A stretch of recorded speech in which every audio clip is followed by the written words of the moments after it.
Chapter 1. The First Frost of the Season. The first frost of the season always arrived quietly, without ceremony, slipping into the countryside under cover of the long night. By morning, the grass outside the small timber-framed cottages would be coated in a thin, brittle layer of white crystals. The air, still and unmoving, seemed sharper somehow, making every breath visible as a faint mist before quickly vanishing. Villagers would notice the sound of their footsteps changing, the soft crunch of frost beneath worn leather shoes or clogs. The fields, already emptied of their late autumn crops, now appeared silver in the early light, stripped of warmth and color. The few remaining leaves on the bare branches held a fragile lace of ice along their edges, catching the pale sunlight. A light wind would sometimes stir the frost into tiny sparkles, though the cold was too deep for them to linger long. Inside the homes, the morning air felt heavy and unmoving, the chill clinging stubbornly to the rough plaster walls. Families huddled closer around the hearth, though the embers from the previous night had burned low during the long hours of sleep. The first task for many in the morning was to coax a flame from the coals, using kindling saved for this purpose. The wood pile outside was already shrinking, and each stick used for warmth would need to last through the long months ahead. Gathering fuel became a priority as soon as the frost came, for everyone knew the cold would only deepen from here. Children were often sent to the edges of the forest to gather fallen branches, their small hands stiff in the morning air. The thin, pale sun climbed slowly above the horizon, offering light but almost no heat to those who worked outside. By midday, the frost on the ground would soften slightly, though the air still bit at any uncovered skin. Water buckets left outside overnight would be capped with a fragile sheet of ice, delicate yet stubborn in the morning chill. Breaking the ice to draw water became a daily chore, one that reminded villagers of the months of hardship ahead. Clothing was layered as much as possible, though most garments were made of coarse wool and did little to block the wind. Scarves and hoods were wrapped tightly, not for style, but to trap even the faintest trace of body warmth. The roads grew harder underfoot, the earth stiffening as the frost reached deeper into the ground with each passing night. Those traveling between villages learned to move more slowly, for slipping on the hard, frozen ruts was a constant danger. Livestock, too, felt the change, their breaths steaming in the cold air as they crowded together for warmth in their shelters. Farmers checked the animals more frequently, ensuring the water troughs were not completely frozen over by the night air. The work of keeping the animals alive through winter began in earnest with that first frost and did not let up. Hens were kept inside longer, their eggs fewer as the cold shortened the hours of daylight and slowed their laying. The first frost often marked the end of fresh milk in many homes, as cows produced less in the cold. Cheese, butter, and salted meat became the main staples, prepared in autumn to last until the spring's renewal of pasture. The cold was felt differently indoors, the heat from the fire unable to reach the furthest corners of the small rooms. Those furthest from the hearth often slept with extra blankets or cloaks, though sometimes warmth still seemed difficult to hold. At night, the frost would creep over the cottage roofs again, making them glitter faintly under the pale moonlight. The sound of the wind outside, though gentle, carried a certain weight, promising harsher nights to come as the season deepened. Villagers spoke in low tones about the winter ahead, each remembering years when the frost arrived early and lingered too long. The first frost was not yet the hardest part of winter, but it was a quiet herald of leaner times. Even those who welcomed the beauty of the morning frost knew it carried with it the shadow of harder days. Candlelight became more common in the evenings, the short daylight hours replaced by the soft flicker of flames in the dim rooms. Tasks that could be done in daylight were finished early, for working by candlelight wasted valuable tallow or beeswax stores. The smell of wood smoke drifted over the village, each hearth contributing to the low haze that sometimes clung in the still air.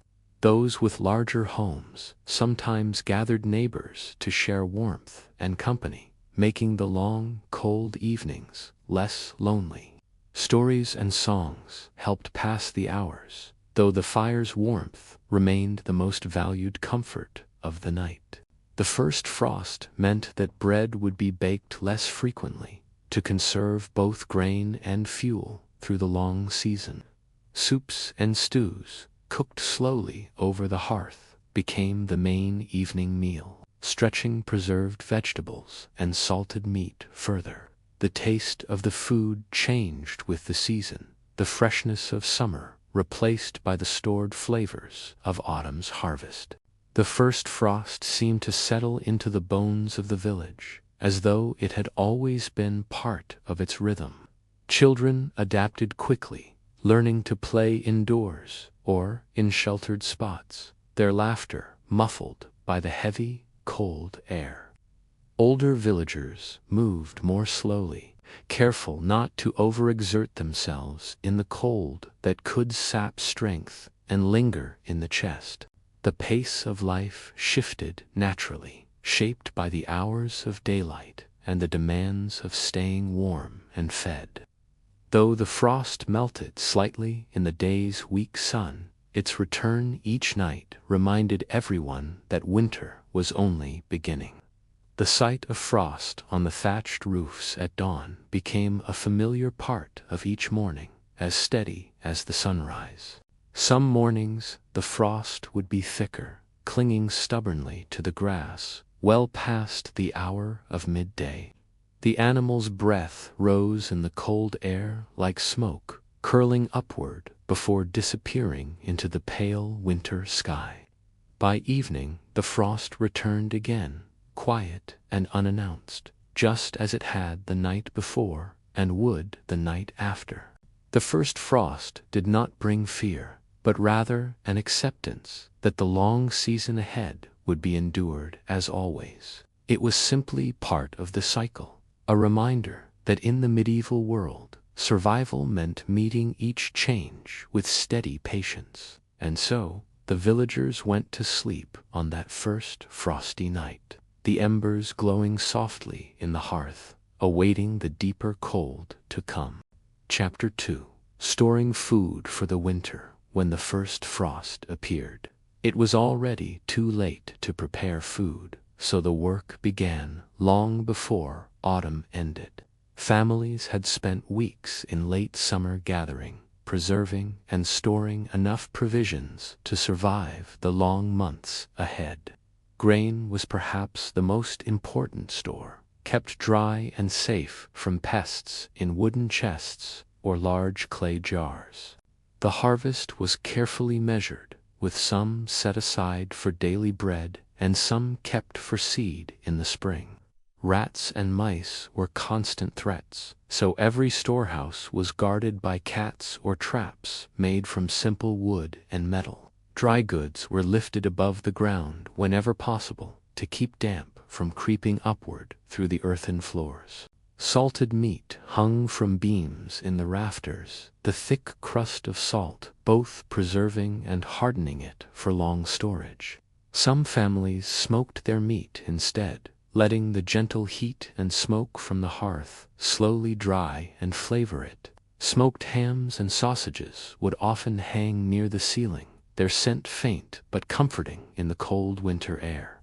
Vegetables were stored in cool, dark spaces, buried in sand or straw to keep them from rotting too quickly. Carrots, turnips, and parsnips could last deep into winter, if kept away from damp and sudden changes in temperature. Cabbages were often hung upside down in sheds or storerooms, their outer leaves sacrificed to protect the tender hearts inside. Onions and garlic were braided into long ropes and hung where the air could circulate but frost could not reach them. Apples and pears were stored on wooden racks, each piece of fruit spaced apart to prevent rot from spreading. The scent of these stored fruits lingered faintly, a reminder of warmer days, long past but still preserved in small ways. Cheese wheels were wrapped in cloth and stored on shelves, aging slowly while remaining edible for many months. Some cheeses hardened with age, becoming difficult to cut, yet they were still valuable sources of nutrition in the cold season. Ale was brewed in large batches before the frost, stored in barrels to be drawn from throughout the winter months. Water could freeze, but ale, with its fermentation, remained liquid longer and was safer to drink than stagnant winter water. Herbs gathered in summer were hung in bunches to dry, then crumbled into jars or sacks for cooking and remedies. These herbs brought some variety to winter meals, breaking the monotony of preserved meat and stored vegetables. Salt itself was a precious store, used sparingly to preserve food and season the otherwise plain winter fare. The largest houses might have dedicated pantries or cellars, but smaller cottages stored food wherever there was space. Every nook and cranny was considered, from under beds to above the hearth, each place chosen for protection from damp and frost. The task of checking the stores fell to the whole household, for spoiling food could spread quickly if unnoticed. Each week, vegetables were turned in their bins, meat was inspected for mold, and barrels were checked for leakage. In particularly hard winters, this careful management determined whether a family would endure the season or face hunger. Grain theft was a known danger, not just from animals, but sometimes from desperate neighbors in lean years. Locks, though simple, were placed on granary doors, and watchfulness became part of daily life as winter deepened. When the snow came, travel between villages slowed, making each household more dependent on the supplies they had gathered.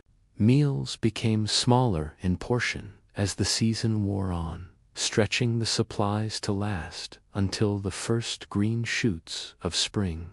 Bread was baked less often, partly to save grain, partly to save firewood for other cooking needs. Thicker soups and stews replaced fresh bread as the main evening meal, simmering slowly in the single pot over the hearth. Winter meals were less about taste and more about keeping the body warm and strong enough to endure the cold. Children sometimes complained about the sameness of the meals, but they learned quickly to be grateful for what was served. A feast might still occur on special days, but it was a rare break from the otherwise simple fare. During such feasts, extra candles were lit, meat was served more generously, and dried fruits were brought out from their jars.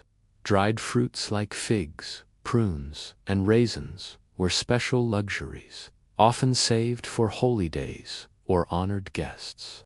These treats were reminders of warmer climates and far-off markets, reached only by traders and too costly for everyday use. The stores represented not just survival, but the labor and foresight of the entire household over many months.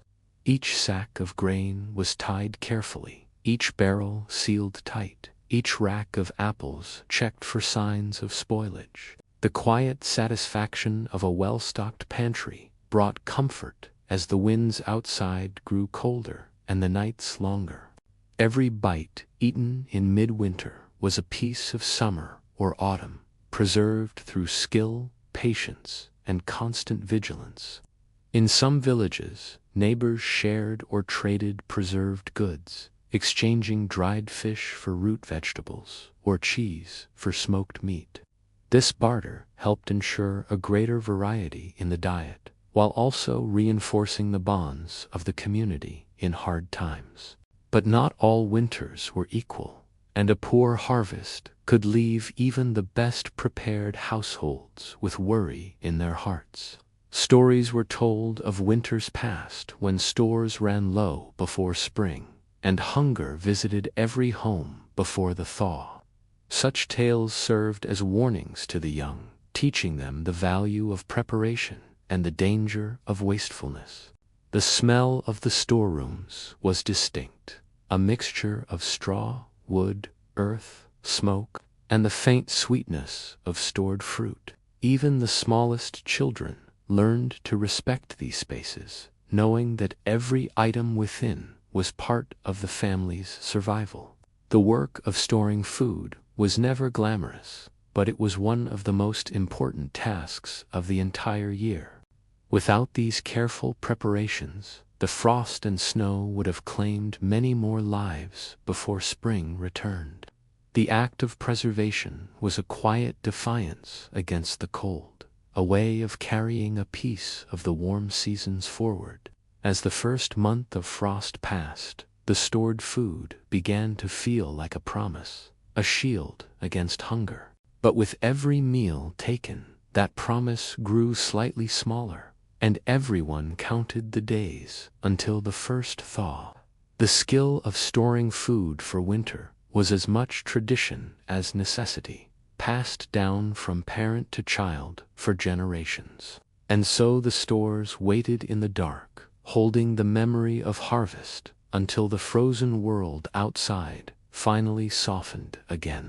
Chapter 3: Freezing Nights and the Battle for Warmth. As the sun dipped below the horizon in winter, the temperature fell swiftly, wrapping the land in a sharp, biting cold. The frost would creep over windows, door frames, and even the edges of blankets, a silent invader in the night. Without proper preparation, the nights could be as dangerous as they were long, especially for the very young or elderly. Most cottages had only a single main room for living, cooking, and sleeping, making heat a communal resource shared by all. The hearth was the center of warmth, its glow a small but essential defense against the bitter cold pressing in. Firewood was precious in winter, so it was often rationed carefully, with only small logs fed to the flames at intervals. The larger the fire, the faster the woodpile shrank, and everyone knew how quickly a store of wood could vanish. Families learned to gather around the hearth in the evenings, drawing close to share body heat, along with the fire's warmth. Even so, the outer edges of the room remained chilly, and the cold seemed to breathe against the walls. At night, the fire might be allowed to fade to embers, to save wood and reduce the risk of sparks. These embers would be carefully banked under ashes, preserving just enough heat to rekindle the flames in the morning. Sleeping arrangements were made with warmth in mind, with everyone bundling close under layers of heavy woolen blankets. Children often shared beds, pressed close together, their breath forming small clouds in the cold air of the room. The wool was coarse but strong, woven tightly to trap as much heat as possible during the freezing hours. In wealthier homes, furs were laid over the bedding, but in poorer cottages, old cloaks and spare clothes were used. Every available scrap of fabric was put to work, for in the depths of winter, nothing was left unused. Before sleeping, many would warm stones in the hearth, wrapping them in cloth to place at the foot of the bed. These heated stones offered temporary comfort, holding their warmth for the first hour or two of the night. In extreme cold, some used pans of embers, though these carried the danger of smoke or accidental burns. The walls of the cottages were rarely well insulated, and wind could sneak through cracks in the wood or stone. Straw was sometimes stuffed into gaps, or hung as mats along the inside walls to keep drafts at bay. A heavy curtain or cloth might be hung across the doorway to trap what little warmth existed inside. Roofs of thatch, though thick, still allowed the cold to seep down, especially during nights of heavy frost. In these moments, the battle for warmth was as much about endurance as it was about physical comfort. Sleep was not always deep in the coldest weeks, for shivering could keep the body from fully resting. The cold also stiffened joints and slowed movement, making even small nighttime tasks more difficult. For those who had animals, the barn could sometimes feel warmer than the home, thanks to the body heat of livestock. Some poorer families, when desperate, brought small animals indoors at night to share their warmth in the living space. Candles or oil lamps provided light, but they offered little heat, and so the fire remained the primary source. Keeping the fire alive through the night was a skill, requiring just the right balance of fuel and ash cover. Too much ash and the embers would suffocate. Too little, and they would burn out before morning came. Morning brought the hardest moments, when leaving the covers meant stepping into an air so cold it stung the skin. The first task was to stir the embers and coax them back into a flame, often with numbed fingers. A small bundle of kindling was kept close to the hearth, ready to catch the new flame quickly. Only once the fire was restored could the rest of the household begin their daily tasks without the sting of the cold. Washing in winter was another battle entirely, for water could freeze in the bucket overnight if left near a wall. Some families kept a small jug indoors, hoping the proximity to the fire would keep it from freezing solid. If ice did form, it was broken and melted in a pot over the fire before use. Clothing was often layered, with wool closest to the skin and thicker garments over top for insulation. Hats were worn even indoors, for much of the body's heat could be lost through an uncovered head. Mittens or gloves were used when possible, though working with them on could be clumsy. The struggle for warmth was constant, shaping every activity from how one worked to how one slept. Illness often struck in the cold months, worsened by the chill that lingered in homes despite every effort. Those who could not keep warm weakened quickly, making winter fevers and coughs far more dangerous. The knowledge of how to endure these nights was passed down through generations, just like the methods for storing food. Some survival strategies were simple habits so ingrained that no one thought twice about their origins. Yet all were rooted in the shared understanding that warmth meant life and cold meant risk. On particularly clear nights, when the moonlight reflected off the snow, the beauty outside was matched by its danger. The stillness of the frozen air could be deceptive, hiding how quickly exposed skin could grow numb. Even trips to the privy, or the well-required speed and caution for lingering, meant risking frostbite. Winter nights in the medieval world were long, sometimes stretching 15 hours, making the fight for warmth relentless. The relief of seeing the first light of dawn was matched only by the promise of rekindled fire. It was not just the heat that the fire brought, but the sense of safety it represented for the household. Each night survived was counted as a small victory, a quiet triumph over the unforgiving season. And so the freezing nights passed one by one, each endured with the same mix of patience, skill, and stubborn resolve. The battle for warmth would last until the first buds appeared on the trees, signaling the slow retreat of winter's grip. Chapter 4.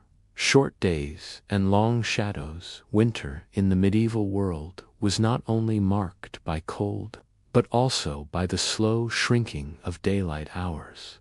As the season deepened, the sun seemed to rise reluctantly, offering only a brief visit before disappearing once again. In the far northern parts of Europe, daylight might last no more than 6 or 7 hours in the darkest weeks. The mornings were dim and often shrouded in mist, making it difficult to begin work before the light had strengthened. Tasks that relied on daylight had to be planned carefully, for once the sun set, work became far more difficult. Candles and lamps were costly in fuel, so their use was rationed for essential moments rather than casual convenience. Even wealthier households thought twice before burning candles all evening, preferring to save them for important gatherings or ceremonies. In poor cottages, darkness came early, and families gathered close to the hearth, while shadows filled the rest of the room. The short days had a rhythm of their own, forcing work to be done in tighter, more hurried hours. Farm animals were tended as quickly as possible before the dimming light made the barns too shadowed to see clearly. Outdoor chores like chopping wood or drawing water had to be completed early to avoid stumbling in the gathering darkness. Those who worked in trades, like weaving or carpentry, positioned themselves near windows to catch every drop of available daylight. Winter light was weak compared to summer, and its low angle cast long stretching shadows even at midday. The sun hovered low on the horizon, never climbing high enough to truly warm the earth or the skin. Its faint warmth was often swallowed by the cold wind, leaving the light as a purely visual comfort. Shadows stretched across the snow like dark ribbons, moving slowly as the day inched toward its early end. For children, the short days could be frustrating, offering less time to play outside before they were called indoors. The indoor hours were often filled with chores, mending clothes, or helping with whatever task the season demanded. Long shadows creeping into the house signaled the approach of night, bringing with it the steady drop in temperature. Some households kept track of the sun's movement as a way to measure the hours during the shorter days. A shaft of sunlight across a certain floorboard or table could signal it was time to prepare for evening. Without clocks, this kind of observation was as important as the rooster-esque crow or the church bells in summer. Church bells still rang in winter, marking prayers or gatherings, but the sound often seemed muffled by snow and frost. The bells could be a comfort, a reminder of shared time in a season when days felt compressed and strange. Work patterns shifted to match the season, with more time spent indoors on crafts, repairs, and preserved food preparation. Women spun wool or flax, men mended tools, and children helped with whatever tasks could be done by lamplight. The short daylight hours also brought a slower pace, as if the entire world moved cautiously through the cold season. Some elders welcomed the early nights, seeing them as a time for stories, quiet conversation, and rest from hard labor. Others found the darkness unsettling, a reminder of the risks that came with traveling or working after sunset. Bandits and wild animals were greater dangers in the dark, making most people prefer the safety of home. For travelers, winter's short days meant planning journeys carefully to avoid being caught on the road after nightfall. A journey that might be easy in summer could become treacherous in winter, especially with ice on the paths. Merchants often traveled in groups during the season, both for safety and to make the most of the brief daylight. The markets opened later and closed earlier, with fewer stalls than in the warmer months, reflecting the constraints of the season. Even the churches' hours of service adjusted, sometimes holding gatherings earlier so parishioners could return home before night. In villages, the glow from a few windows or a blacksmith's forge stood out sharply in the early dark. The sight of smoke curling from chimneys at midday was a sign that homes were already preparing for the cold night ahead. Inside, the deepening shadows made every flicker of firelight seem brighter, dancing across the walls and faces gathered nearby.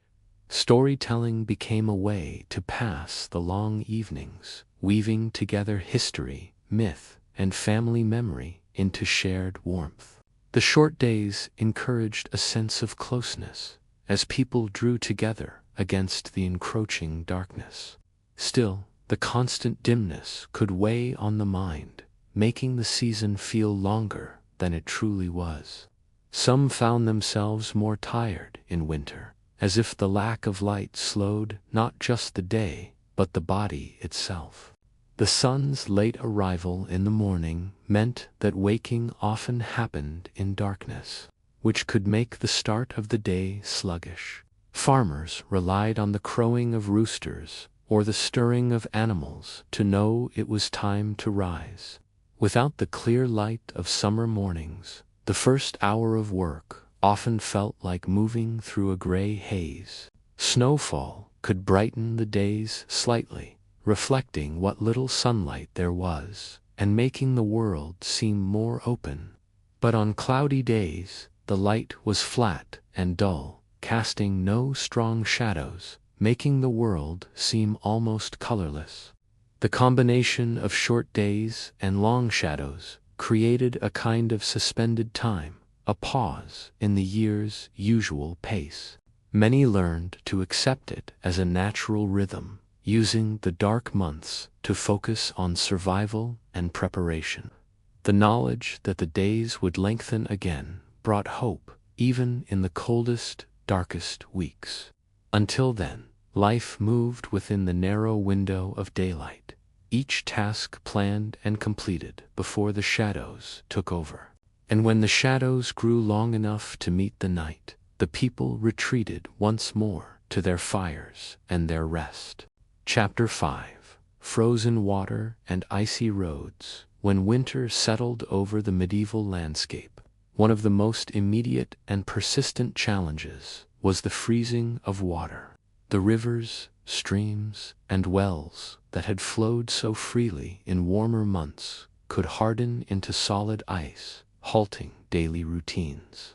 For households, the freezing of water meant that fetching a simple bucket became a slow and often exhausting process. In villages, men and women carried heavy iron or wooden tools to break through the ice before drawing water. The ice could be several inches thick, especially in the later months of winter, making the work both loud and laborious. Some families kept covered barrels indoors to store unfrozen water, though this required careful rationing to last until the next refill. If a well froze over, the problem became more complicated, requiring tools to chip through the ice at the surface. In especially harsh winters, even deep wells could freeze, forcing villagers to travel further to find usable sources. Travel for water was always more dangerous in the cold, as icy paths turned slippery underfoot and brittle beneath carts. The roads between villages could become treacherous sheets of frozen mud, their ruts hardened into ridges that jolted every wagon wheel. Those traveling on horseback had to move slowly, for a single misstep on ice could injure both rider and animal. Merchants and messengers, in particular, faced these hazards. Their journeys stretched longer as they navigated around icy patches and blocked passes. Some roads became entirely impassable when snow drifted over them, hiding dangerous ice beneath a thin crust of powder. Bridges over rivers were especially hazardous, for the wind cut sharply there, and ice made the wooden planks dangerously slick. Travelers often dismounted and led their horses across bridges in winter to avoid sudden slips or falls. Frozen rivers could be a blessing or a curse, depending on their stability and the courage of those crossing. When a river froze solid, it sometimes became a temporary road, offering a shortcut for carts and pedestrians alike. But crossing a frozen river was risky, for the ice might hide cracks or thin spots invisible beneath fresh snow. Those who ventured across listened carefully for the telltale groaning of the ice, a warning that it might soon give way. In some regions, villagers tested the ice with long poles before leading animals or wagons onto its surface. Still, stories circulated of carts sinking mid-crossing, swallowed by the freezing water beneath the broken ice. Such tales served as warnings, encouraging caution in a season where recklessness could quickly turn to tragedy. The freezing of water also affected mills, as streams slowed or stopped, halting the turning of water wheels. Millers' work might pause entirely, forcing households to grind grain by hand in heavy stone querns. This was slower and more tiring than milling, and the coarse flour it produced was often less pleasant to eat. Even animals suffered when their drinking troughs froze solid, requiring farmers to break the ice multiple times a day. Some farmers hauled buckets of warm water from the hearth to the barns, steaming in the cold air. But such efforts required constant fuel for fires, which was costly in wood and labor during the long winter. Frozen water was more than an inconvenience, it was a constant reminder that winter demanded energy for even the simplest of tasks. The roads, meanwhile, bore their own set of seasonal burdens, changing in character as the temperature shifted each day. A mild day might soften the ice, creating slick mud that froze again overnight into jagged, ankle-twisting ridges. Carts rattled violently over these frozen ruts, sometimes breaking wheels or spilling loads before journeys were complete. Villagers traveling on foot wrapped cloth or leather around their shoes to gain extra grip on the icy ground. In some areas, travelers spread straw over slippery stretches to create temporary traction for both people and animals. Yet, in the countryside, where traffic was lighter, snow simply packed down until it became hard and glassy underfoot. This made night travel especially dangerous, for without moonlight, icy ground was almost invisible in the darkness. Even in towns, where streets were more frequently traveled, winter ice caused problems for traders and craftsmen delivering goods. An overturned cart might block a street for hours, its contents scattered across the frozen ground. Some towns tried to manage the problem by having laborers scatter ashes or sand over icy patches.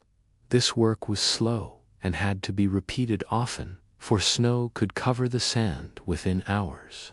Despite such measures, accidents were common, and broken bones from winter falls were a known hazard of the season. For farmers and herders, icy roads delayed the movement of goods to market, forcing them to store products longer.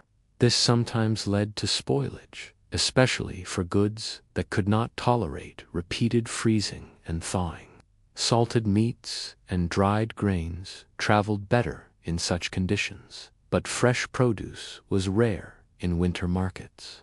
The journey to market in icy weather often began before dawn, when the cold was at its deepest. Lantern light bobbing in the distance was a common sight, as traders made their way slowly along the frozen roads. Horses wore blankets for warmth, their breath steaming in the cold, and their hooves striking the frozen ground with sharp, hollow sounds. Dogs trotted alongside carts, their paws leaving prints that froze almost instantly in the hard-packed snow. The crunch of footsteps, the creak of wooden wheels, and the occasional call between travelers were the main sounds of the road. In the stillness of winter, sound carried far, making even a distant cart audible across the icy countryside. For those on longer journeys, finding shelter along the road was essential before night's deep freeze set in. Inns and wayhouses offered warmth, but not everyone could afford them, forcing some travelers to seek barns or outbuildings for the night.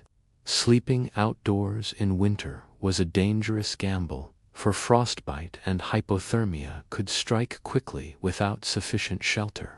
The combination of frozen water and icy roads was one of winter's most constant tests of endurance and planning. It shaped travel patterns, trade schedules, and even the daily rhythm of village life during the harshest months. Only when spring thaw began did the water flow freely again and the roads soften into passable mud. Until then, every journey was made with care, and every drop of unfrozen water was valued more than gold. Chapter 6: Winter Clothing and Layering for Survival in the Heart of Medieval Winter. Clothing was not a matter of style or vanity, but a question of survival. When the wind swept through the open countryside, the cold could cut through thin garments, as though they were made of paper. To endure such conditions, people relied on multiple layers of clothing, carefully chosen to trap body heat and keep out the chill. The first layer was usually made from linen, a fabric that sat comfortably against the skin and wicked away moisture. Though linen was not warm by itself, it prevented sweat from clinging to the body and chilling the wearer. Over the linen came layers of wool, the most essential fabric for winter survival in much of medieval Europe. Wool trapped air between its fibers, creating a natural insulation that remained warm even when slightly damp. Poorer villagers often wore coarse, scratchy wool that was heavy and unrefined, but still life-saving in the bitter cold. The wealthy could afford softer, finer wool, sometimes dyed in rich colors that stood out against the snow. In especially cold regions, people layered 2 or even 3 wool garments, creating a thick barrier against the wind. Outer layers were designed to protect against snow and sleet, often made from heavier, tightly woven cloth. In some areas, cloaks were coated with wax or grease to make them more resistant to moisture. A good winter cloak could be fastened at the neck with a sturdy brooch, freeing the hands for work. The hood, whether separate or sewn into the cloak, was indispensable, shielding the face from icy gusts. A hood could be pulled forward to cover most of the face, leaving only a narrow gap for breathing. Hands were another vulnerable point, as bare skin quickly numbed in the cold, making work difficult or dangerous. Woolen mittens were common, often connected by a cord that ran through the sleeves to prevent loss. Those who needed dexterity for tasks like mending nets or carving wood sometimes wore fingerless gloves instead. Feet were perhaps the hardest to keep warm, as leather shoes offered little insulation on their own. Woolen socks were the first defense, sometimes layered 2 or 3 pairs, thick, for added warmth. In the deepest winter, some people stuffed their shoes with straw, moss, or scraps of cloth for insulation.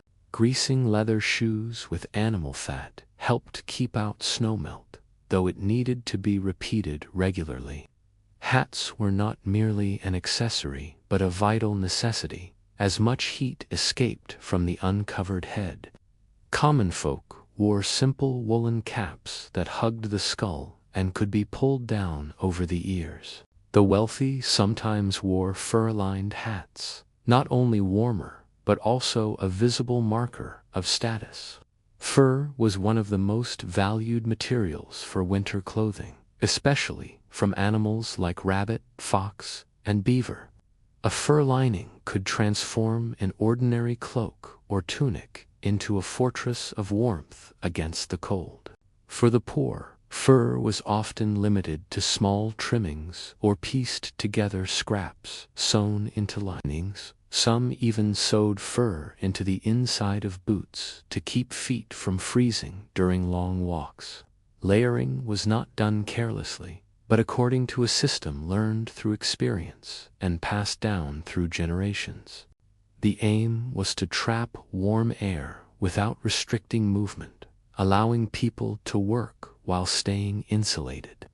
Too few layers meant shivering and risk of frostbite, but too many layers could cause overheating during heavy labor. Overheating in winter was dangerous, as sweat could freeze when the body cooled, chilling a person to the bone. Shepherds, hunters, and woodcutters in particular had to manage their layers carefully while working in the snow. For long outdoor tasks, they often began with fewer layers, adding more once their work slowed or stopped. Even inside, layers were necessary, as most medieval buildings had poor insulation and minimal heating. A hearth might warm the immediate area, but the corners of the room remained cold enough for breath to mist in the air. In such conditions, people kept their cloaks on indoors and wrapped blankets around themselves while sitting. Children were often bundled tightly in wool, both to keep them warm and to prevent illness. At night, people wore bedclothes designed for warmth, such as thick woolen tunics and caps. Wearing a nightcap was not a quaint fashion, but a practical way to keep body heat from escaping. Families often slept together under heavy blankets or furs, sharing warmth in the coldest months. In wealthier homes, feather beds provided insulation from the cold rising through the floor. Poorer families made do with straw mattresses, which, while less luxurious, offered some barrier against the chill. During harsh winters, people often slept in most of the same layers they wore during the day. In especially bitter weather, additional precautions were taken, such as heating stones by the fire to place in the bed. Some also used small hand warmers, metal containers filled with embers to keep extremities from freezing. These measures might sound modest, but in the depths of a medieval winter, they could mean the difference between life and death. Clothing was not merely about comfort. It was the armor that allowed people to face each day's bitter challenges. Every thread, every stitch, and every layer was part of an unspoken strategy for enduring until spring returned. Without such precautions, even a short journey outdoors could become a dangerous ordeal in the freezing winds. The memory of past winters and the stories of those lost to the cold shaped how people dressed. A cloak or cap was not just a garment, but a lifeline, as essential as food or shelter. And so, in every village and town, winter clothing was prepared with care, mended with precision, and worn with the quiet knowledge that it was survival itself. Chapter 7: Fires, Hearths, and Heat Management in the Cold Heart of a Medieval Winter. Fire was not simply a comfort, but the very core of survival itself. Without the steady warmth of a hearth, even the sturdiest stone house could become an icy prison by nightfall. Fires were carefully tended, never allowed to go out completely, for reigniting them from scratch was a laborious and risky task. The hearth served as the central gathering place in most homes, positioned to radiate heat as widely as possible. In simple cottages, it might be nothing more than a shallow pit lined with stone in the middle of the floor. More substantial dwellings had raised hearths against one wall, with chimneys or smoke holes to vent the fumes. The placement of the hearth was deliberate, balancing the need for warmth with the necessity of preventing smoke buildup. Smoke holes were primitive and let much heat escape, but they were better than suffocating inside a sealed room. Fuel for the fire was a constant concern, for in winter, wood supplies could dwindle faster than expected. Families often gathered wood all summer and autumn, stacking it carefully to dry before the first frost arrived. Seasoned wood burned hotter and cleaner, while green or damp wood produced more smoke and less heat. In forested regions, oak, beech, and ash were prized for their long, steady burn and consistent heat. Poorer households often burned whatever they could gather: brushwood, peat, or even dried dung when wood was scarce. Peat was common in certain regions, cut in summer, dried in stacks, and burned slowly through the long winter. In villages near animal pastures, dried dung was shaped into bricks, surprisingly efficient when burned in small hearths. Every morning, the fire's embers were stirred and coaxed into flame using small twigs and dry kindling. Blowing too hard could scatter ash and embers, while too softly would fail to bring the flame to life. Metal pokers, tongs, and bellows were essential tools, treasured as much as cooking pots or knives. Once a good flame was established, larger logs or peat bricks were carefully added to maintain steady heat. Managing the fire was a constant task, requiring attention every hour to keep it alive and efficient. Letting the fire die during winter could be a dangerous mistake, leaving the household freezing until it was rekindled. Some households kept small clay containers of embers to preserve heat overnight and make morning rekindling easier. In wealthier homes, large open hearths allowed several tasks at once: cooking, drying clothes, and heating water for bathing. The heat was rarely enough to warm the entire house, so people stayed close to the hearth whenever possible.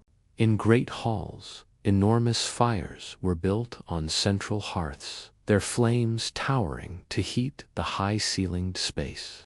Servants constantly tended such fires, fetching wood in shifts to keep the blaze from dying. Smoke from these great hearths could linger in the air, darkening rafters and leaving the smell of wood in every garment. Portable braziers offered a way to bring heat to other rooms, though they were costly and consumed much fuel.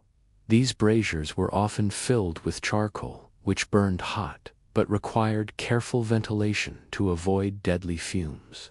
In some areas, heated stones or bricks were placed in beds to chase away the nighttime chill.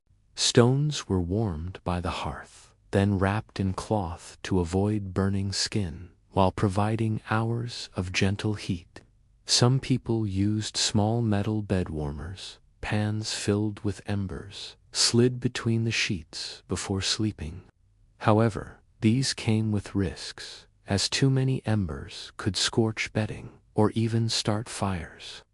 In rural homes, heat management also meant using every bit of warmth as efficiently as possible. Doors and shutters were kept tightly closed, and gaps in walls were stuffed with straw or rags.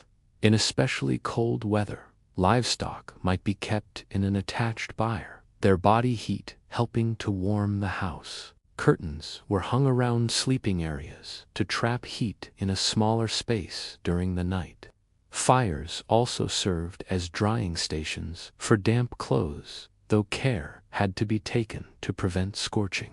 In some homes, cooking and heating were combined in one carefully managed fire to save on fuel. Stews simmered for hours over the embers, while bread baked in ovens built into the hearth's side. A strong fire was also essential for boiling water, which in winter was needed not only for food but for cleaning. Bathing in winter required heating large amounts of water, an expensive luxury for all but the wealthy. Because fuel was precious, fires were often reduced at night, leaving only glowing embers until morning. This meant that the early hours before dawn were often the coldest, testing the endurance of every sleeper. Those responsible for the hearthathon, the women of the household, learned to read its needs like a living thing. Too much would wasted fuel and overheated the room, while too little risked the fire dying out. Wind direction mattered as well, for a strong draft could draw heat away or fill the house with smoke. In some areas, houses were built with the hearth against an inner wall to keep heat from escaping outside. Others used stone or brick to store heat and release it slowly after the fire had burned down. Fires also brought light to winter evenings, when daylight was short and darkness came early. The flicker of flames provided a softer, warmer light than candles, though it could not be easily moved. Even so, sitting by the fire's glow was a nightly ritual, offering both physical warmth and a sense of safety. Stories were told beside the hearth, meals shared, and work done by the steady illumination of the flames. Without fire, medieval winters would have been not just colder, but infinitely more lonely and perilous. Every home, whether humble cottage or stone manor, revolved around its fire during the darkest months of the year. It was the one element that bound the living to comfort, warded off the shadows, and held back the deadly cold. And so, from the smallest village hut to the grandest feasting hall, fire remained the heartbeat of winter survival. Chapter 8: The Winter Diet. Eating to endure the cold in the frozen heart of winter. What a person ate could mean the difference between strength and weakness, health and sickness. Food in the medieval season of cold was rarely fresh, relying instead on whatever had been carefully stored during the warmer months. Most households began winter with their pantries full, but the challenge was making these supplies last until spring's first green shoots. Grains such as barley, rye, and oats were the cornerstone of the winter diet for much of the population. These were stored in sacks or barrels, protected from dampness, rodents, and the ever-present risk of mold. Bread made from coarse rye or mixed grains was eaten daily, though it was heavier and denser than summer loaves. Porridge was another staple, cooked slowly over the hearth and thickened with whatever ingredients were available. When milk was scarce, porridge might be made with water and seasoned with a pinch of salt or herbs. Meat was a luxury in winter, available mainly to those who had salted, smoked, or dried it earlier in the year. Pork was especially common because pigs could be slaughtered in autumn and preserved for months without spoiling. Hams hung from rafters, salted joints rested in barrels, and strips of smoked meat were kept ready for special meals. Fish, particularly herring and cod, were also preserved through salting or drying, ensuring a source of protein through the long season. In coastal and river regions, dried fish was as important as bread, eaten often with dark ale or watered wine. Vegetables were limited, with hardy roots like carrots, parsnips, and turnips stored in cool cellars or buried in sand. Cabbages, leeks, and onions were kept as long as possible, though they often grew limp and lost flavor over time. beans and peas, dried in the autumn, became vital sources of nutrition and bulk for winter soups and stews. Such stews might simmer all day over a low fire, their flavors deepening as the hours passed. Into the pot went scraps of meat, handfuls of beans, shreds of cabbage, and herbs from dried summer bundles. The result was rarely luxurious, but it was warming, filling, and vital for keeping energy up in the cold. Dairy products changed with the season, as cows often produced less milk in winter when fodder was scarce. Cheese, made in summer and stored in cool, dry places, became the main dairy food during winter months. Hard cheeses could last for months, though their flavor grew sharper and saltier as they aged. Butter, if available, was carefully rationed, sometimes replaced with animal fat or lard in cooking. Honey was the main sweetener for those who could afford it, though it was used sparingly in lean years. For the poor, sweet flavors were rare in winter, coming perhaps from dried fruits like apples, pears, or prunes. These fruits were often stewed to soften them, filling the house with a scent that hinted at summer. Ale and small beer were the common beverages, since water could be unsafe and often unpleasant to drink. Ale was brewed weak for everyday use, providing hydration without the full strength of stronger drink. In wealthier homes, wine might be mulled with spices, both for warmth and as a mark of luxury. Spices themselves were rare treasures in winter kitchens, imported at great expense from distant lands. Pepper, cinnamon, and cloves were used sparingly, often saved for feast days or special guests. Salt was perhaps the most crucial seasoning of all, not just for flavor, but for preserving meats and fish. A household's salt store was carefully guarded, for running out could spell disaster long before winter ended. Meal routines in winter were shaped by both necessity and daylight, with hearty breakfasts rare except among laborers. Most households began the day with a warm drink or thin pottage, saving heavier meals for midday. The main meal often came when the fire was at its strongest, providing warmth while people ate together. Evening meals were lighter, as fuel was conserved, and the darkness encouraged early bed. Feast days during winter were a welcome break from the monotony, offering richer dishes and livelier company. At Christmas, roasted meats, spiced pies, and sweet puddings might appear, even in modest households. For the rest of winter, however, people returned to simpler fare, stretching ingredients as far as possible. Hunger was a real threat, especially for poorer families whose stores might run low before winter's end. In such times, meals became thinner, with more water in the pot and fewer scraps of meat. Some households resorted to foraging, even in winter, gathering nuts from storage caches or digging for roots. In desperation, bark, acorns, or boiled herbs might be eaten, though they offered little real sustenance.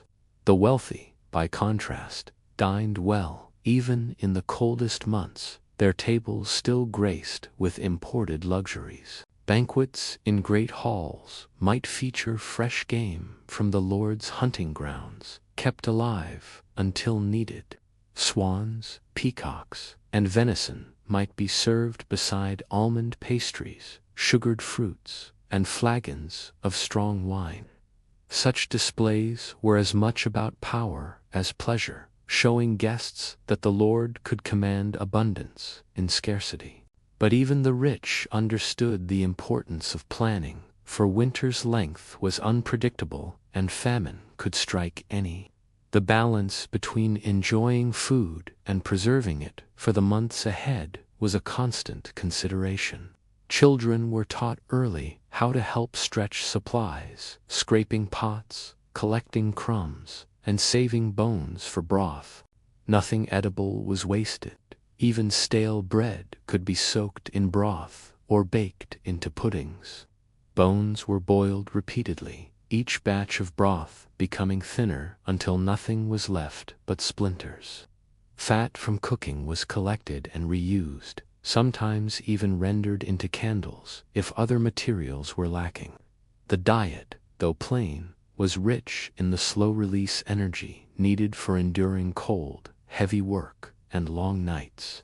It was not a diet of excess, but one of necessity, discipline, and the quiet satisfaction of making things last.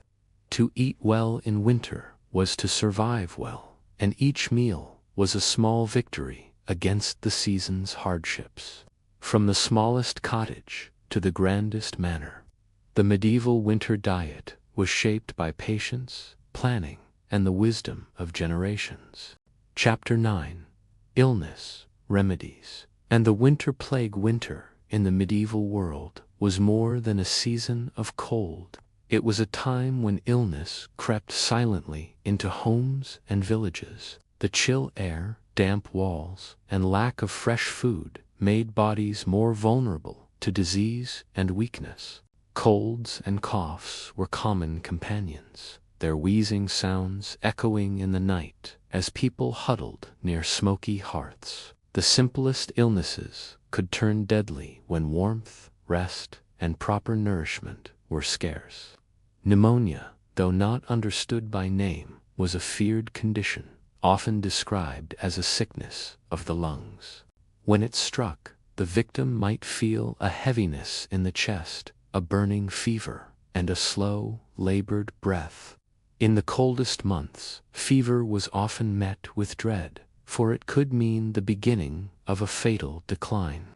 Herbal remedies were the first line of defense, with knowledge passed down from mothers, midwives, and local healers. Garlic, onions, and leeks were believed to drive out sickness, boiled in broths or steeped in hot water. Mint and sage were brewed into teas, offering comfort, if not always a cure. Honey mixed with vinegar was thought to cleanse the throat and purify the body of harmful humors. Warm poultices of mustard seed or crushed herbs were placed on the chest to draw out illness. Some remedies were as much about faith as medicine, with prayers whispered over the sickbed. A priest might be called to bless the sufferer, sprinkling holy water and murmuring Latin verses. In villages struck by more serious outbreaks, fear spread faster than the disease itself. The winter plague, whether caused by influenza, dysentery, or a localized pestilence, could empty entire cottages in weeks. Families shut themselves indoors, hoping isolation would keep the sickness from crossing their threshold. Food might be left at doorways for the ill, delivered by neighbors too fearful to enter. In wealthier households, separate chambers were prepared for the sick, though servants risked their own lives tending them. Physicians, rare and expensive, often relied on theories of the four humors to diagnose and treat. Bloodletting was a common prescription, done with a sharp blade or by leeches, meant to restore balance in the body. Sometimes the cure was worse than the illness, leaving the patient weak and unable to recover. Those without access to trained physicians placed their trust in the village-wise woman or cunning man. These healers blended practical knowledge of herbs with rituals meant to ward off unseen evils. Bundles of rosemary might be hung in the home to cleanse the air of harmful miasma. Juniper was burned for its sharp, cleansing smoke, believed to drive away sickness from the very walls. Even animal parts, such as powdered antlers or dried toad, found their way into medieval cures. Illness also brought with it a spiritual weight, for many believed sickness could be a test or punishment. Confession was encouraged for the sick, as the soul's health was often considered as important as the body's. In monasteries, the sick were given warm beds and gentle care, though resources were stretched thin during epidemics. Monks prepared herbal tinctures in their infirmaries, carefully measuring dried plants into wine or vinegar. Chamomile and valerian were used to calm the fevered, while comfrey was applied to wounds and sores. But even the most skilled monk could do little when plague came to the cloister, claiming brothers one after another. During harsh winters, famine and illness worked together, weakening bodies already worn down by hunger. Children were the most vulnerable, their smaller bodies less able to endure prolonged fevers or chills. The elderly too often succumbed quickly, their passing mourned yet expected during the cruel season. When a household lost someone, the burial was swift, often in frozen ground, with prayers said under gray skies. Gravediggers worked in the cold, their hands stiff, the earth resisting every blow of the spade. In towns and cities, illness spread faster due to the closeness of houses and the lack of sanitation. Refuse piled in the streets, mixing with melting snow and ice, carrying foul smells into every alley. Rats thrived in these conditions, slipping easily from house to house, carrying fleas that could spread deadly disease. Even without a great plague, smaller outbreaks of illness could bring trade and travel to a halt. Markets might stand empty, church bells tolling not for worship but for the dead. Still, people found ways to endure, clinging to rituals that gave them a sense of control. A sprig of holly above the door might keep bad spirits from entering with the cold wind. Herbs tied in small pouches were worn around the neck to ward off sickness. Stories circulated of miraculous recoveries, feeding hope that survival was possible even in the darkest winters. Those who recovered from illness were often seen as blessed, their bodies hardened for the rest of the season. But recovery did not always mean full strength. Lingering weakness could last until spring. In some cases, the sick were left with lasting injuries, such as difficulty breathing or chronic pain. Communities rebuilt themselves slowly after winter sickness, filling gaps left by those who had not survived. Crops were sown in spring by fewer hands, and the absence of familiar faces was felt at every gathering. Yet the memory of illness brought lessons. Families stored more herbs, salted more meat, and prayed more earnestly before winter returned. In this way, medieval people faced the cycle of sickness and survival with a mixture of fear, faith, and determination. The winter plague was a reminder that life was fragile, but also that resilience was possible, even in the harshest times. Chapter 10. The silence of snowbound villages when deep winter settled over a medieval village. It brought with it a silence that was almost tangible in the air. Snow fell steadily for days, sometimes weeks, transforming fields, rooftops, and pathways into a uniform blanket of white stillness. The only sound outside might be the soft creak of wooden beams under the weight of heavy, drifting snow. Chimneys sent thin trails of smoke into the gray sky, disappearing quickly in the cold, damp air. Doors and shutters stayed closed against the wind, their hinges stiff with frost and their frames lined with ice. The roads, already narrow and uneven, became impassable, covered by drifts that could reach the height of a man. With travel halted, the village became a world unto itself, cut off from markets, towns, and distant neighbors. Even those who lived nearby were rarely seen, for stepping outside meant braving the biting wind and deep snow. The air inside homes was filled with the scent of smoke, drying herbs, and the faint must of stored grain. Fires burned low during the day to preserve wood, with families huddled close for warmth rather than comfort. The muffled quiet outside was only broken by the occasional sound of snow slipping from a thatched roof. Dogs curled tightly near the hearth, their ears twitching at even the smallest noise from beyond the walls. The snow dampened sound so thoroughly that footsteps in the lane seemed ghostly, faint, and almost imagined. In such silence, every small creak of timber or whistle of wind seemed louder, sharper, more intrusive. Children, restless from being indoors for days, played quietly with simple toys or listened to stories by the fire. Old tales of winters past, of deep snow and strange happenings, were shared in hushed, slow voices.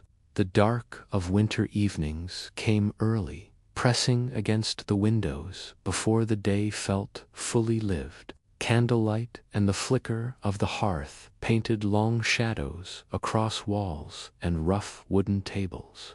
Even within the home, the cold seemed to cling to the floor, creeping up through the soles of boots.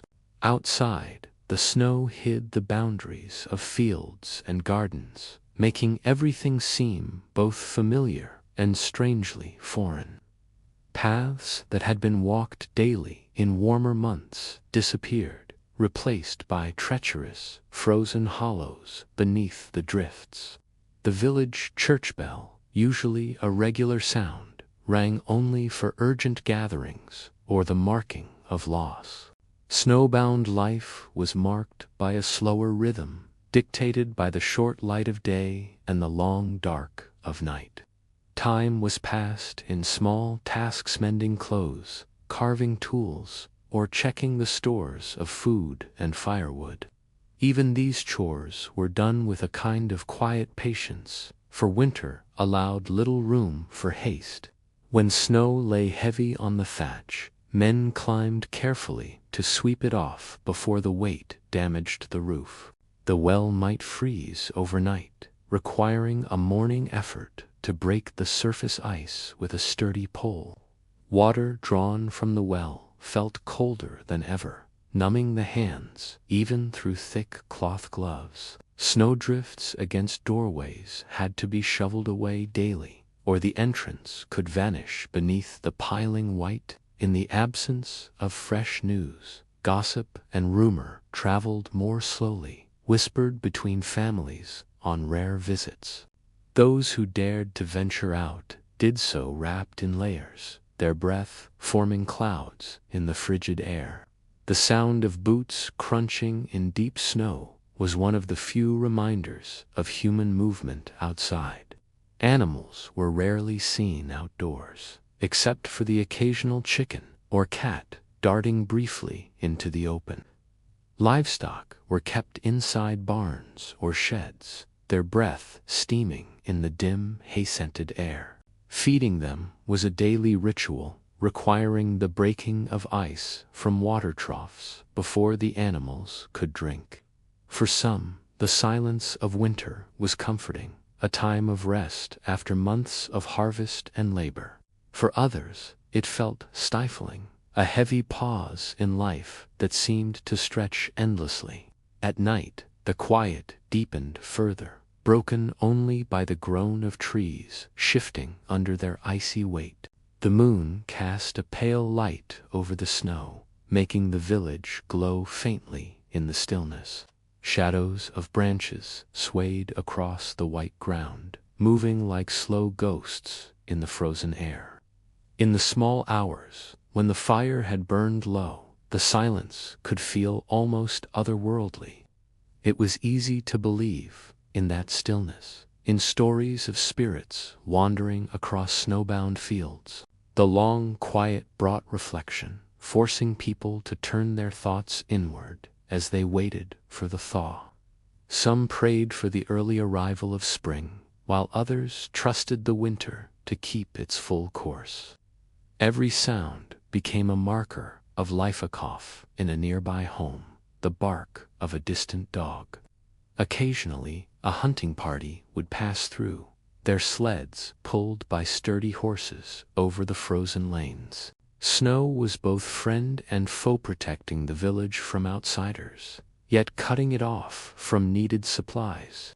When storms came, the wind howled around the eaves, filling the night with a low, restless moan.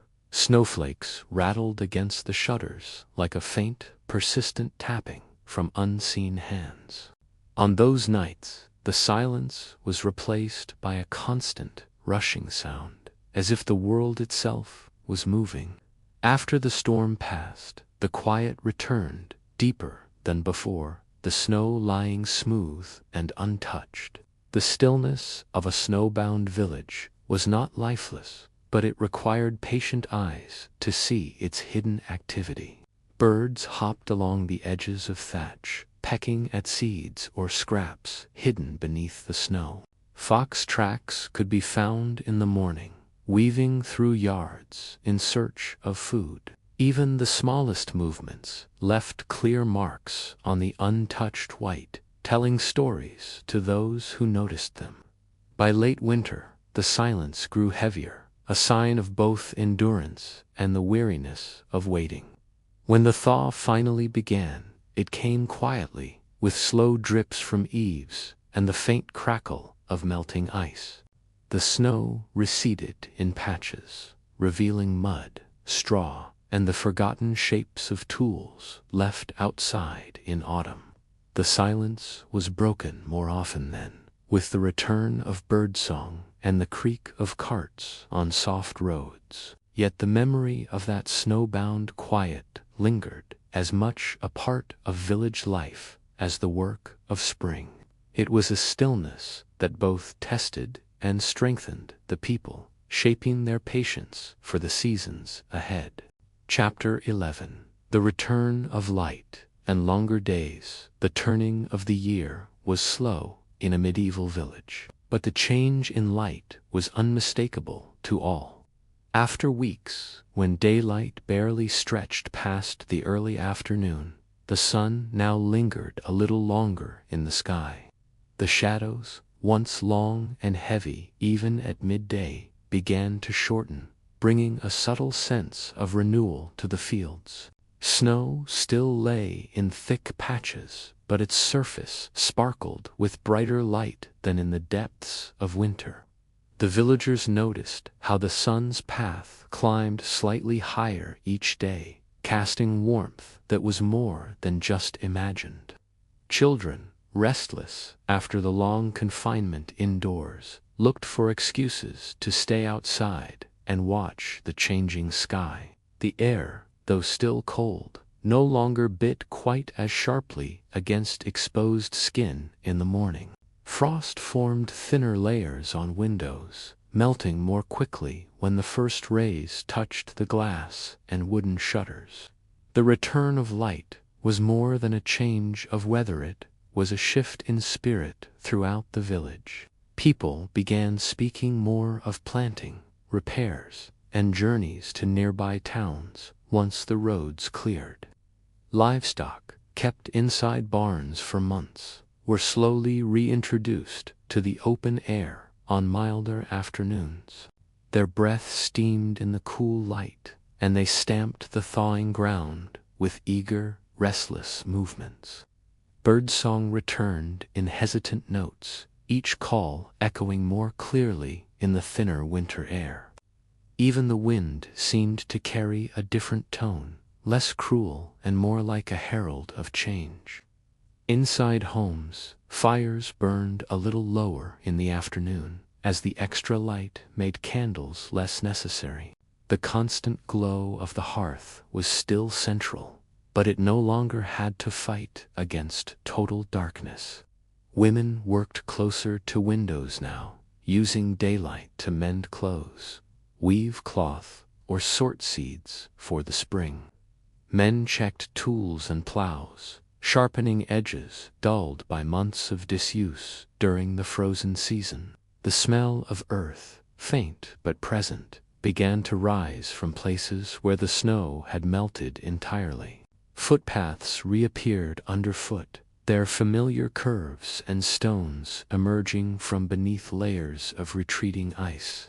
Water flowed again in small streams, breaking free of the ice that had sealed them in silence for months. Children were fascinated by the sound, stopping to listen to the gurgle of meltwater rushing toward the mill. The mill wheel itself, frozen for so long, groaned into slow motion with the first strong flow of water. These signs brought relief, yet people moved cautiously, knowing that winter could still return with one last storm. Weather in the medieval countryside was unpredictable, and no one trusted a few warm days to mean true spring. Still, the sight of a longer day encouraged small celebration, sharing food outdoors, repairing fences, or walking to nearby farms.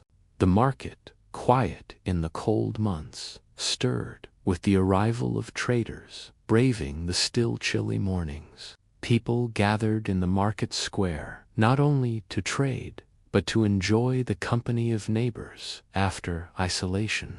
Laughter was easier to find now, as the light seemed to lift the heaviness from conversations. Stories were told of winters past, and plans were made for feasts that would welcome the planting season. The return of light also meant more time for work, and tasks were spread into the early evening again. Woodpiles were reorganized, with the best logs kept for colder nights still to come. Barn doors were thrown wide on clear days to air out the scent of hay and livestock. Tools, neglected in corners, were cleaned, oiled, and set aside for the work of plowing and sowing. The thaw revealed damage from the winter-broken fences, fallen branches, and ruts in the paths from frozen wheels. Repairing these was one of the first communal efforts of the season, with neighbors lending hands and tools. The longer days also allowed for small journeys to nearby villages, renewing ties that had faded during snowbound months. These visits brought fresh news, small gifts, and sometimes even courtship opportunities after the long separation of winter. With more daylight, children were sent on errands, again carrying bread, messages, or eggs to other households. They returned with red cheeks and stories of what they had seen along the thawing lanes. The church bell, which had sounded lonely in the dark of winter, now rang with a lighter echo. Its chime carried farther on the warming air, calling people to gatherings that lasted longer into the afternoon. Feasts were planned not only for holy days, but also for the simple joy of being together again. Neighbors lingered outside after prayers, talking in small groups, while the sky held on to its light. The sun's rays streamed more fully into the chapel, illuminating stone walls that had felt cold and shadowed for months. The stained glass glowed with richer colors, spilling red, blue, and gold across the worn wooden pews. This brightness was a reminder of the changing season, and many took it as a sign of divine blessing. For farmers, the longer days meant more time to prepare fields for the heavy labor to come. Frozen soil began to soften at the surface, making it possible to clear debris and mark planting rows. Men tested the strength of oxen, walking them slowly through areas where the snow had already melted. Women checked stored grain to ensure enough seed remained for the first sowing when the ground was ready. Conversations often turned to weather signs, cloud patterns, bird migrations, and the feel of the air at dawn. No one relied solely on the warmth of one day, but patterns were watched with a farmer's careful attention. In the evenings, the extra light meant families lingered at their tables, finishing work and meals without rush. Children played longer before bed, chasing one another through the village until the sun finally dipped low. The laughter of those games carried through the air, mingling with the distant bark of dogs. The glow of sunset stretched farther across the sky, painting clouds in colors rarely seen in midwinter. Villagers paused to watch, some leaning on doorways, others standing in the lane to take in the view. This quiet appreciation was as much a tradition as any feast, marking the year's slow turn toward spring. The light, though gradual in its return, seemed to quicken the pulse of village life each passing week. Tasks once postponed were now taken up eagerly, fueled by the promise of warmth and growth ahead. The hardest part of winter was over, and even though cold nights remained, the spirit of survival shifted to hope. That hope, carried on each extra minute of daylight, was the true gift of the turning season. Chapter 12. Preparing for the first spring planting. The moment when the earth could finally be worked was one of the most anticipated times in the medieval year. After the long months of darkness and cold, the sight of thawed soil brought a surge of determination to farmers.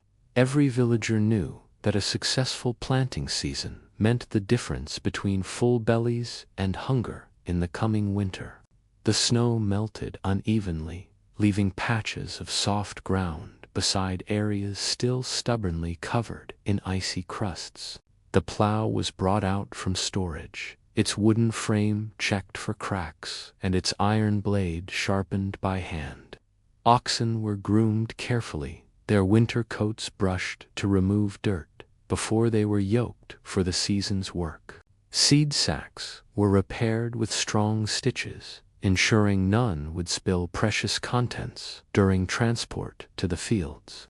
Children were often sent ahead to collect sticks and carry them back for kindling fires at home. Once the fields were cleared, men walked the borders, repairing gaps in hedges or fences to keep livestock out. Boundary markers between plots were checked, as disputes could easily arise if lines shifted during the snowy months. With the land secured, the first furrows were cut, marking the soil in straight lines across the open field. Behind them, the soil curled over in rich, dark ridges, releasing the scent of life and fertility. Each handful of seed was cast with a practiced motion, ensuring even coverage without wasting a single grain. Birds inevitably gathered at the edges of the field, quick to snatch at seeds dropped by less careful hands. Sowing was a rhythmic task, and many sang work songs to keep the pace steady throughout the long hours. These songs, passed down through generations, carried both instruction and encouragement for those bending over the earth. The work continued for days, as each field required patient attention and no corner could be left unsown. These small plots were turned with spades rather than plows, their soil loosened carefully to avoid damaging roots left from last year. Herbs like parsley, sage, and thyme were replanted or trimmed back to encourage fresh shoots in the warmer days ahead. The planting season was also a time for prayers, with blessings sought from the church for good weather and harvest. On certain mornings, the priest would walk the field edges, sprinkling holy water and reciting verses over the soil. Superstitions were woven into the worksome. Farmers placed charms in the furrows to ward off pests and blight.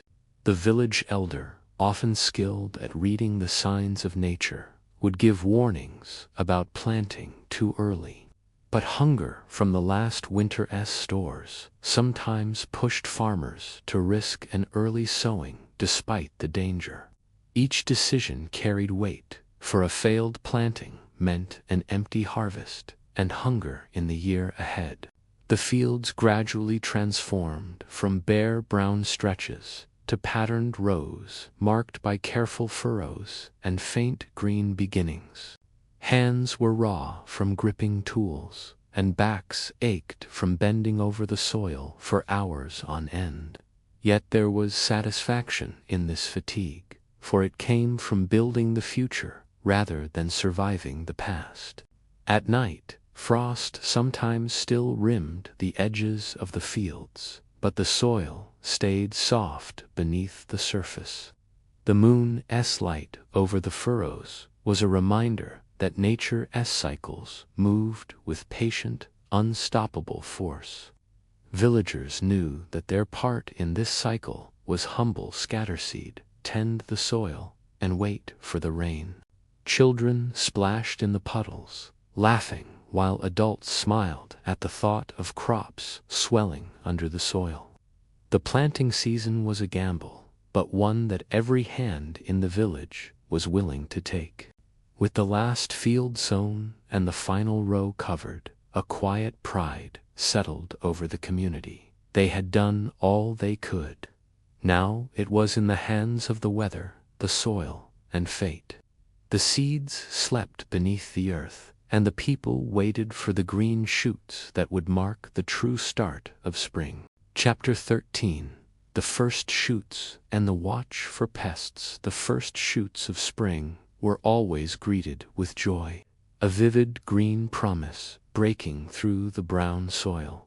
After weeks of careful waiting, the tiny leaves signaled that the seeds had taken root and were reaching for the sun. Villagers would walk the fields daily, bending close to the furrows to see the progress of the new plants. Each shoot was fragile, no thicker than a thread, yet it carried the weight of the entire year's hopes. Farmers knew that these early days determined much of the harvest's success, and vigilance was the order of the season. The air was warmer now, but not so warm that danger had passed. Late frosts could still bite the tender leaves. If frost was forecast by the village elders' reading of the skies, farmers sometimes covered young plants with straw.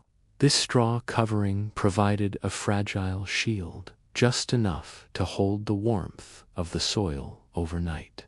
Removing the straw in the morning was done carefully to avoid bending or breaking the delicate green stems. The joy of seeing new growth was quickly tempered by another reality: pests that emerged as soon as plants appeared. Birds were the first threat. To deter them, villagers set up crude scarecrows made of sticks, old cloth, and sometimes shiny bits of metal. Children were often sent to guard the fields, shouting and clapping whenever birds dared to land. It was tiring work, but many children took pride in protecting the plants that would feed their families. Insects were another subtler danger, hiding beneath leaves or chewing stems until the plant weakened. Some farmers knew plants that repelled certain insects, and they planted these among the rows as a natural defense. Garlic, onions, and certain herbs were particularly valued for this purpose, serving as both food and protection. Other deterrents were more superstitious sashes sprinkled along rows, or small charms hung on sticks to ward off harmful creatures. The watch for pests was constant, for even a single day's neglect could mean losing a patch of crops entirely. If grubs were found, they were picked out by hand, a tedious but necessary task. Sometimes chickens were allowed into the fields for a short time to eat the insects, though care was needed. Left too long, the birds might also scratch up the seedlings, undoing the work they were meant to protect. Rabbits and other small animals were lured by the fresh greenery, slipping in through gaps in fences. Hunters set small traps near field edges, while dogs were trained to patrol the boundaries. At night, the village dogs barked at movement in the fields, chasing away anything that might harm the crops. Even with constant care, not every shoot would survive, and farmers accepted some loss as part of nature's balance. Still, every loss was felt deeply, for it represented fewer sheaves in the harvest and less food for winter. When the shoots grew taller, they were thinned by hand to give each plant enough room to flourish. This thinning was done with care, removing weaker plants so the stronger ones could grow unchallenged. The pulled shoots were sometimes used as animal feed, ensuring nothing went to waste. Rainfall was another factor, unpredictable and often uneven in its blessing. Too much rain could drown the roots, while too little left the plants stunted and weak. Villagers watched the skies, reading the shapes of clouds and the direction of the wind for signs of change. If rain failed for too long, prayers and rituals were held, asking the heavens for water. In some regions, processions would carry relics through the fields, a mixture of faith and tradition. When rain came, there was relief, but heavy storms could also flatten young plants before they had the strength to stand. Farmers walked the fields after storms, lifting plants back into position and straightening any that had been bent low. Sunlight was equally important, and the lengthening days gave the shoots the energy they needed to grow quickly. The rhythm of tending, watching, and guarding filled the days from dawn until dusk. Meals were quick, often eaten in the fields to save time and maintain a constant presence. Families worked together, each knowing their role: sowing, weeding, guarding, or fetching water. Weeds were a constant enemy, competing with crops for nutrients and water. They were pulled out by hand or cut away with small hoes, leaving the soil around each shoot loose and clean. This was tiring, stooped work, often done under the glare of the midday sun. Yet the reward was immediate: the sight of the plants standing clear and unchallenged in their rows. As the weeks passed, the shoots thickened, leaves broadened, and the fields began to take on a uniform green. The careful rows now stretched across the land like woven cloth, each line a testament to human patience. Children no longer had to chase birds constantly, as the plants were strong enough to resist light pecking. But the watch for larger pests continued, especially as summer approached and animals sought food beyond the forest. There was a sense of community pride in a field free of damage, its rows intact and thriving. Visitors from neighboring villages often commented on the state of the crops, which could spark both admiration and envy. The healthiest shoots promised a plentiful harvest, while patchy or damaged fields told of poor luck or poor care. Evenings were often spent walking the rows slowly, the low sun casting long shadows across the green blades. Hands brushed the tops of the plants, checking for signs of disease or discoloration. Small holes in leaves were noted, and action planned for the next morning's work. Insects active at night were caught with lantern light, their presence marked by the gleam of tiny bodies on leaves. The work never truly stopped, even in dreams, as farmers pictured the fields and worried over the weather. They knew that nature could undo months of labor in a single storm or pest invasion. Yet they also trusted in their own experience, their careful watch, and the strength of the plants they tended. By the end of the early growing season, the shoots had reached a height where they could withstand more challenges. They no longer seemed so fragile, and the farmers could breathe a little easier. Still, the habit of watchfulness would remain, for every stage of growth brought its own trials. The village's survival rested on these plants, and the people guarded them with the same care they gave to their own children. The first shoots had survived, the pests had been held at bay, and hope for the harvest grew stronger with each passing day. Chapter 14. Weeding, Watering, and the Midsummer Vigil. By midsummer, the fields were lush with green, and the plants stood tall, their stems thick and leaves broad. The scent of warm soil rose in the heat of the day, carrying with it the faint aroma of growth. Weeding had now become one of the most important tasks, for unwanted plants grew as quickly as the crops themselves.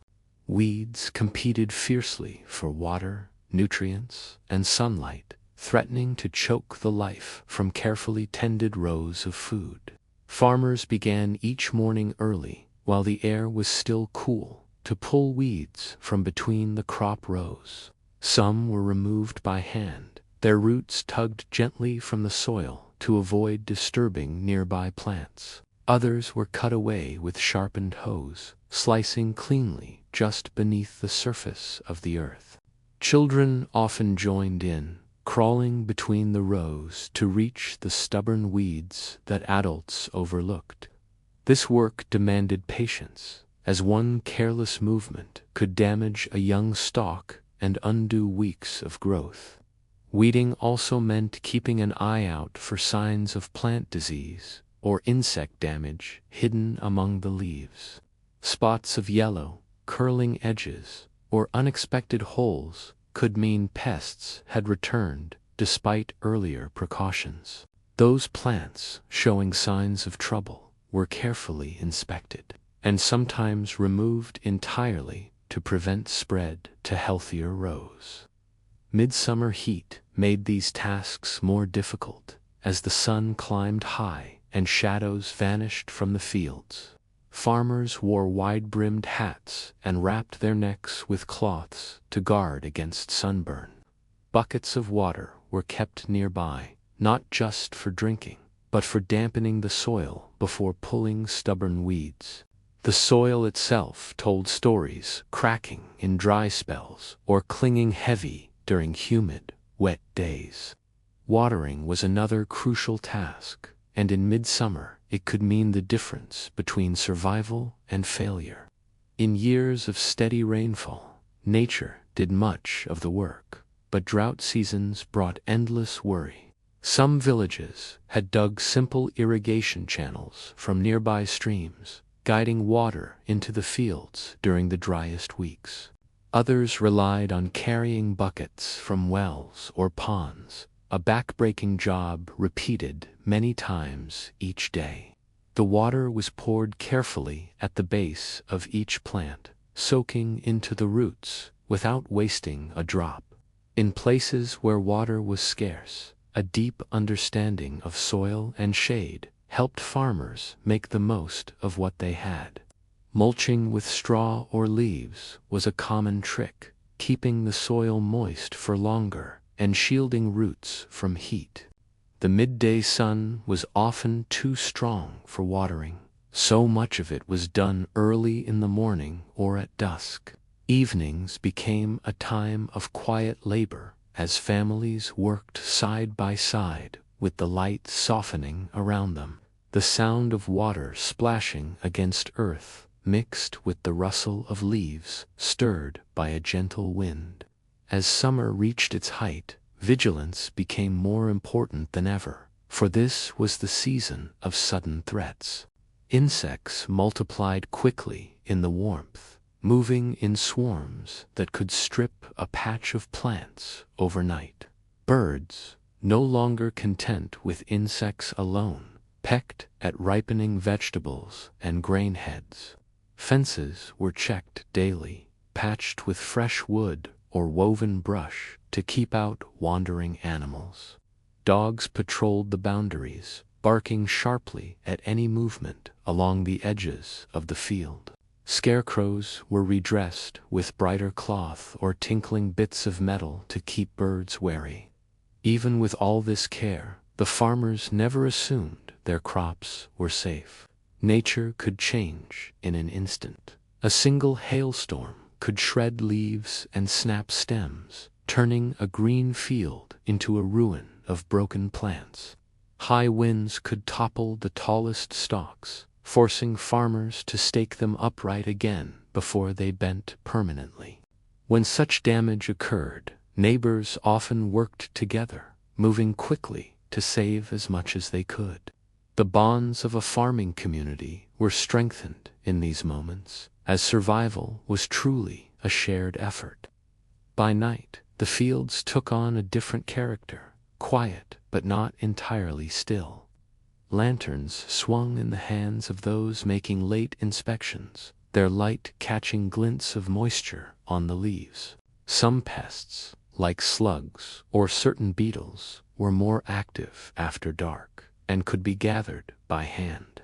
It was tedious work, but many knew that catching them early meant avoiding far greater damage later. Insects were dropped into small buckets of water or crushed underfoot, depending on the farmer's preference. These nightly patrols also gave time to check soil dampness and plan the next day's watering. When the moon was full, the fields glowed faintly, and even the smallest seedlings could be seen in outline. Some farmers believed moonlight influenced growth, and they marked certain phases for planting or pruning. Midsummer brought not only physical work but also constant calculation: how much water, how much shade, how much risk. The experienced farmer balanced all of these without writing them down, carrying the knowledge in memory and instinct. Children absorbed these lessons by watching, learning which weeds could be ignored for another day and which needed immediate removal. They learned to feel the soil between their fingers and know if it needed more water or rest. They could hear the subtle difference between the sound of healthy leaves and those stressed by dryness. This deep familiarity with the land was not written in books, but passed from voice to ear, season after season. Midsummer also meant preparing for the next stage, as certain crops would soon begin to ripen. While watering and weeding continued, thoughts turned to storing tools, baskets, and sacks for the coming harvest. Some plants were given extra support now, with stakes or trellises to carry the weight of their growing produce. In the heat of the day, farmers often rested briefly in the shade of a nearby tree. Here they could drink, wipe their brows, and look over the field with both pride and caution. They knew how far they had come since the first green shoots emerged, and how far they still had to go. Insects might still arrive, storms might still strike, and drought could still return before the harvest. Yet the rows stood strong, the leaves broad and shimmering in the sunlight, a sign that care was paying off. As the day's labor ended, the farmers walked the boundary of the fields, scanning for damage or trespass. The sun dipped low, casting gold across the land, and the shadows of the plants stretched long and graceful. The midsummer vigil was more than work. It was a constant partnership with the earth itself. Every weed pulled, every bucket poured, every pest removed was a promise to the future. In the quiet of the evening, when the fields finally rested, the farmers knew they had given their best. Tomorrow would bring the same cycle of work, but also the same sense of purpose that had carried them this far. And so the midsummer days passed, each one heavy with labor, yet rich with the knowledge that the harvest drew closer. Chapter 15. The first signs of ripening. The first signs of ripening always came quietly, slipping into the fields without fanfare, yet commanding immediate attention from those who watched closely. A faint blush appeared on the sides of fruits, a gentle shift from pale green toward the warm tones of red or gold. Grain heads began to tilt slightly under their own weight, the kernels inside swelling and pressing against the husks. The air itself seemed to change, carrying a sweeter scent as fruits and vegetables edged closer to maturity. Farmers who had tended the crops since early spring knew these subtle transformations meant the growing season was turning toward its final act. Walking through the rows, they examined the plants with careful eyes, noting which were furthest along and which still needed more time. Some leaves had begun to yellow at the edges, not from sickness, but as part of the plant's natural life cycle. The sun, now high and steady in its strength, deepened the colors of produce each passing day. Children were often sent to scout for ripening fruit, their small hands gently parting the leaves to peer inside. They returned with eager reports, one apple blushing on the southern tree, a cluster of beans swelling in the lower field. These discoveries brought a wave of anticipation, for ripening meant the work of harvest was drawing near. Yet it also brought urgency, for once ripening began, there was only a narrow window before peak flavor and quality passed. Farmers knew they must be ready to pick at the right moment, neither too soon nor too late, too early, and the produce would lack sweetness or proper texture. Too late, and it could spoil on the vine. The balance was delicate, especially when weather threatened sudden change, such as heavy rain that could split ripe fruit. Birds and insects seemed to sense the ripening too, appearing in greater numbers to sample the season's first offerings. Netting was drawn over certain trees, and scarecrows were refreshed with new hats, ribbons, or clattering bits of metal.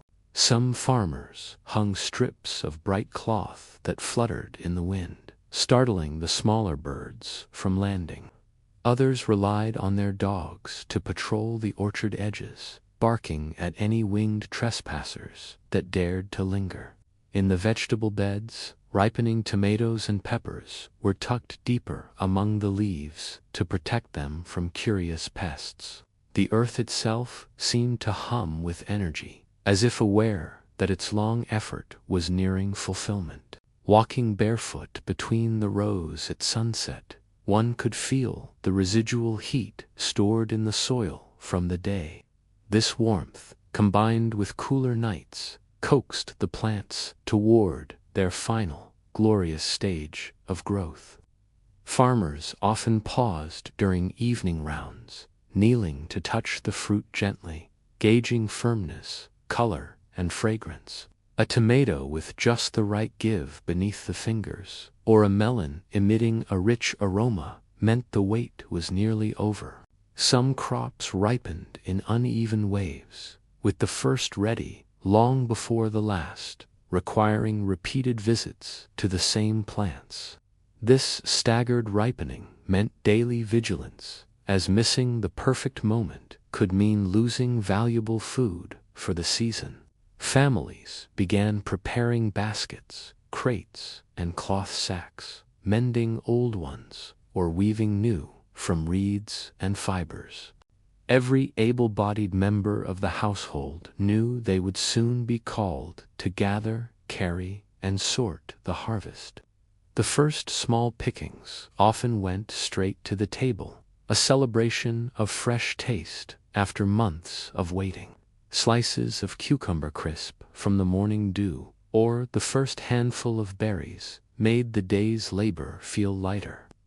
Neighbors sometimes exchanged these early treasures, trading a few ripe plums for the season's first onions or herbs.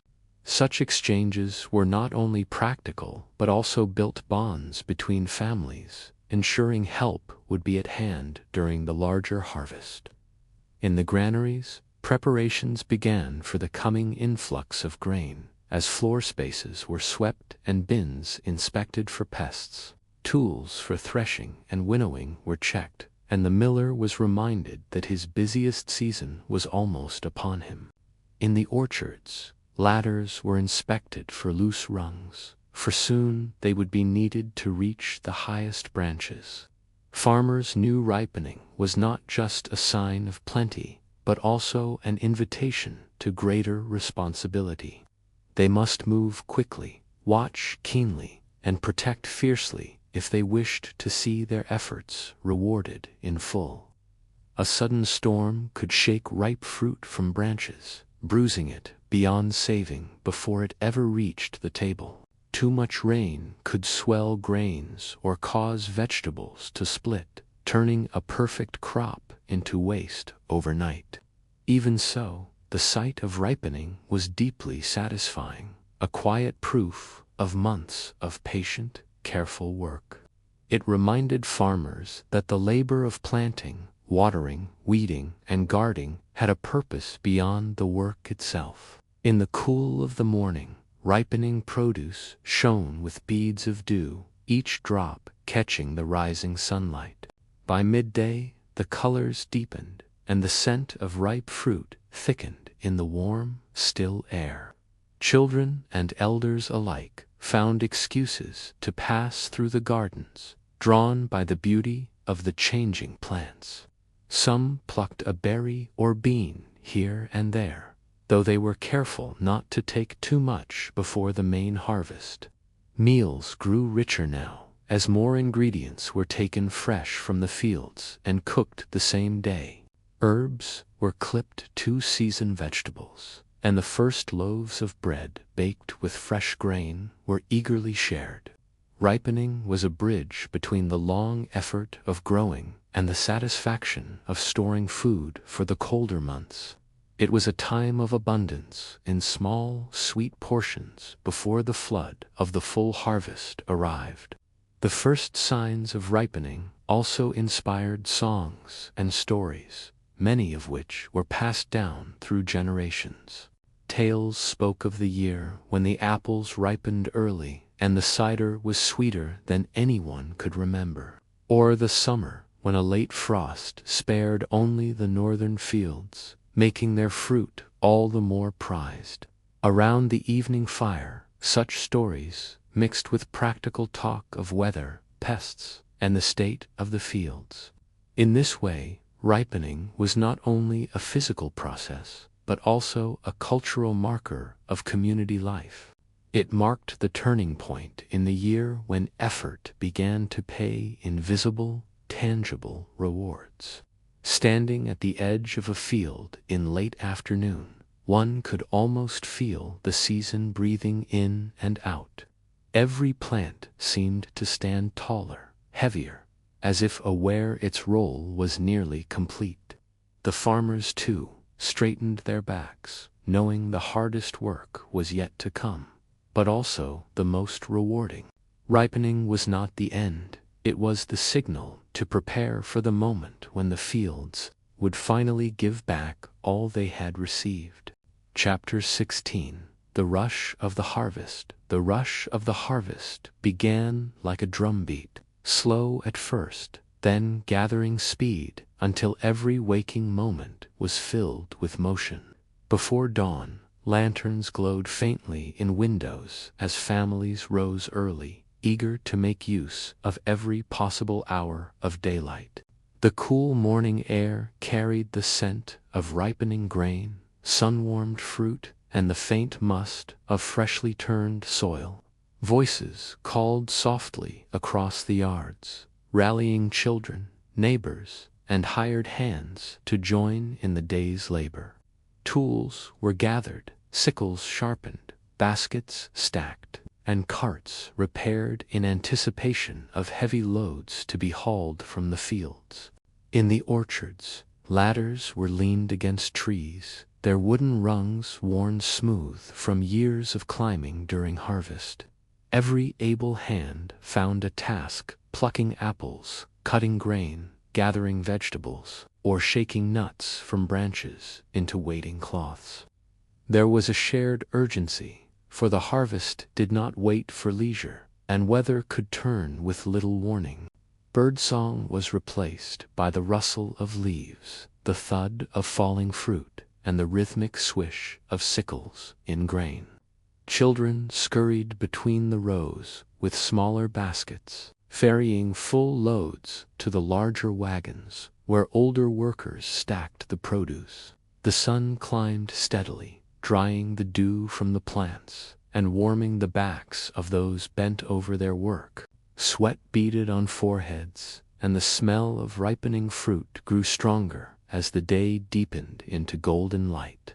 In the grain fields, the cut stalks were gathered into neat sheaves, each bound tightly with twine or twisted straw. These sheaves stood in clusters, leaning together like old friends, sharing whispers before being hauled to the threshing floor. Meanwhile, in the vegetable plots, baskets of beans, peas, and root vegetables were lined up in tidy rows, awaiting collection. The work required rhythm bending, cutting, gathering, and stacking in a cycle repeated countless times from dawn until the shadows lengthened. Meals were taken in the fields to save time. Bread and cheese passed from hand to hand in quick breaks. A jug of water or ale was shared among the workers, each sip washing away the dust from the air. By midday, the wagons were piled high, their wheels groaning under the weight of the season's bounty. Horses and oxen strained at their harnesses, pulling the loads slowly toward barns, granaries, and cellars for storage.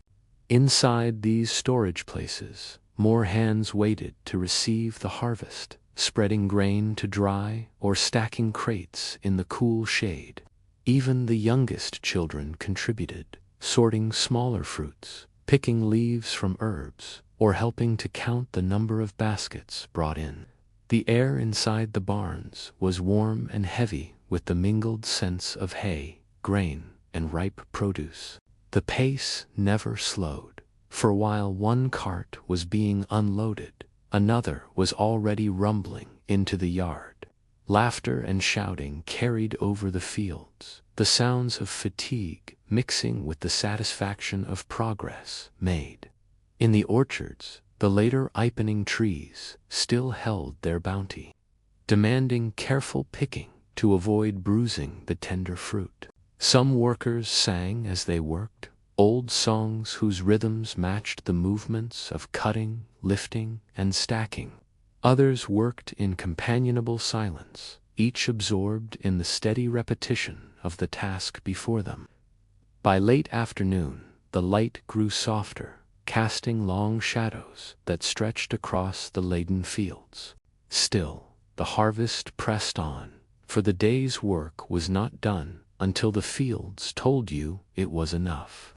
In the granary, grain was poured from baskets into great wooden bins, the sound like a river of gold flowing.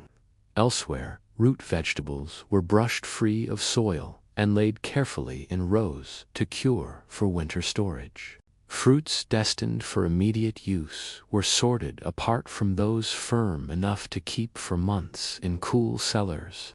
The barnyard became a place of constant movement, people carrying loads in, carts rolling out, animals moving to and fro.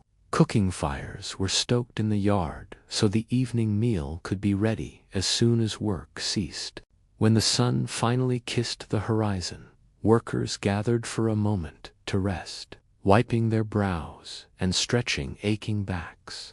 But even then, tasks remained: tools to be cleaned, harnesses to be hung, and baskets to be mended for the next day. Inside, the evening meal was hearty stews, rich with fresh vegetables, loaves of bread still warm from the oven, and cheese cut thick. Laughter came easier with full stomachs, and stories were shared of the day's mishaps and small triumphs in the fields.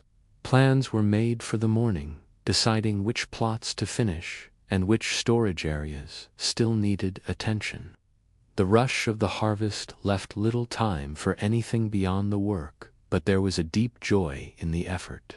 It was the moment the entire year pointed toward, the proof that planting and tending had been worth the long wait. Even as fatigue settled into every muscle, there was pride in the sight of barns filling with the fruits of labor. Night fell, cool and calm, and the air carried the mingled scents of hay, grain, and ripe fruit under the stars. Some workers lingered outside, watching the fields bathed in moonlight, knowing tomorrow would begin the rush all over again. The harvest was a season of urgency, but also of community, binding neighbors and families together in a shared purpose. Every bushel, every crate, every sheaf gathered was a step closer to the security of a well-provisioned winter. And so, though the work was hard and the days were long, the rush of the harvest was embraced gladly. It was the heartbeat of the agricultural year, the final, magnificent reward for months of patient toil beneath the changing sky.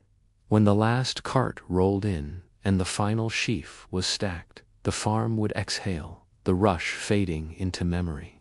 But until then, there was only the work, the laughter, the aching muscles, and the steady, joyful rhythm of gathering life's bounty. Chapter 17. Storing the harvest for the winter. When the last cart of the day rattled into the yard, the real work of preservation and storage began in earnest.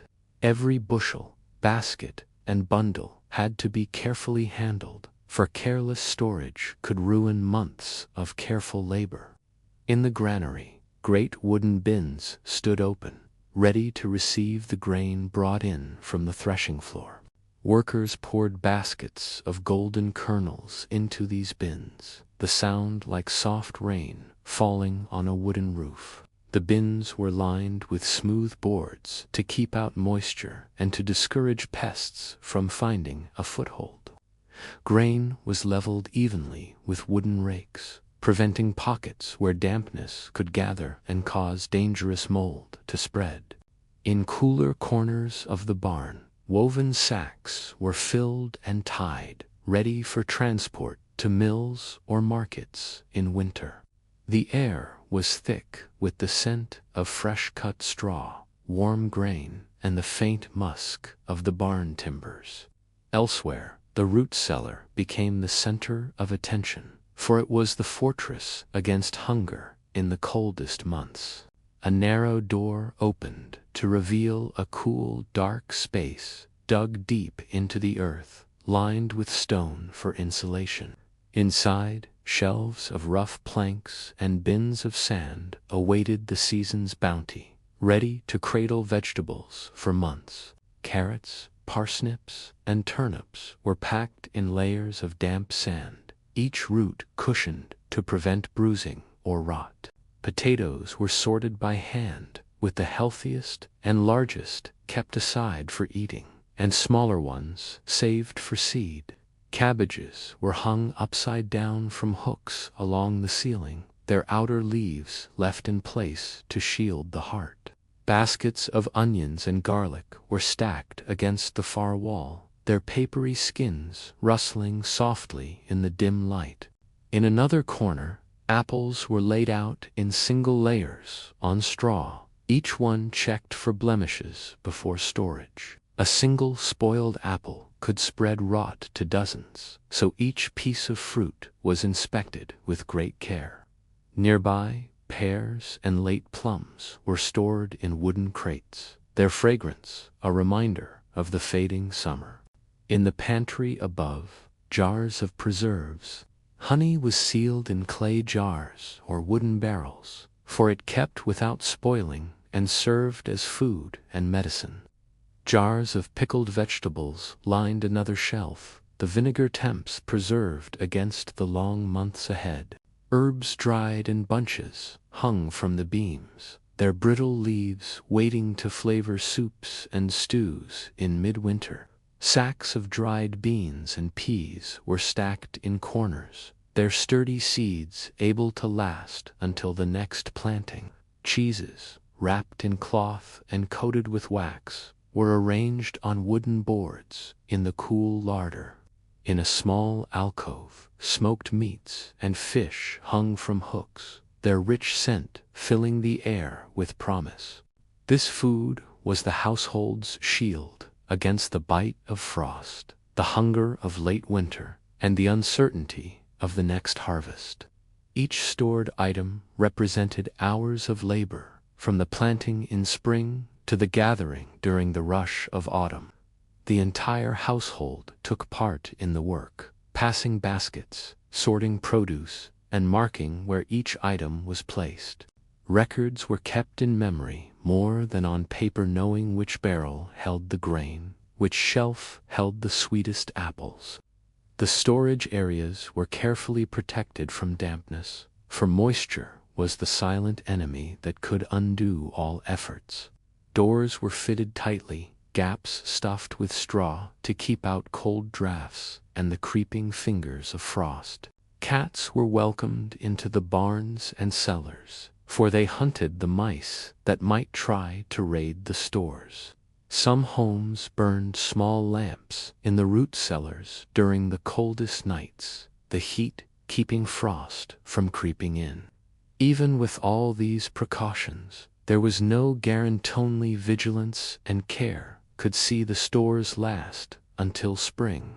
The process of storing was not done in a day, for the harvest came in waves and each crop had its season. Late apples might not be gathered until frost had kissed their skins, while beans could be stored as soon as dry. Each morning, part of the day's labor was devoted to sorting, packing, and placing the bounty into its rightful place.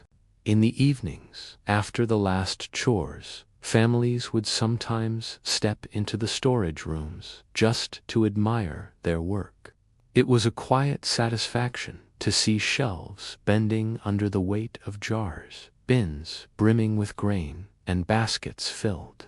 That sight meant security. It meant children would eat, animals would be fed, and there would be no hunger in the house. For those who lived far from markets, it was more than comfort. It was survival itself, bought by long months of toil. Every step in the storage process carried the memory of past winters, both the lean years and the years of plenty. Older family members offered reminders, telling younger workers how much to set aside and when to be cautious. These lessons were learned not from books, but from the experience of hunger and the relief of abundance. In the back of every mind was the knowledge that winter could last longer than expected, making caution essential. So even when the shelves seemed full, there was still a push to gather more, store more, preserve more. Pickling barrels were refilled as late vegetables came in, and drying racks still held herbs and strips of meat. Every nook and cranny of storage space was put to use, from loft rafters to small chests beneath benches. And when the last crate was placed, the last jar sealed, and the last sack stacked, a sense of peace came. The work of planting, tending, harvesting, and storing was complete. The circle of the agricultural year nearly closed.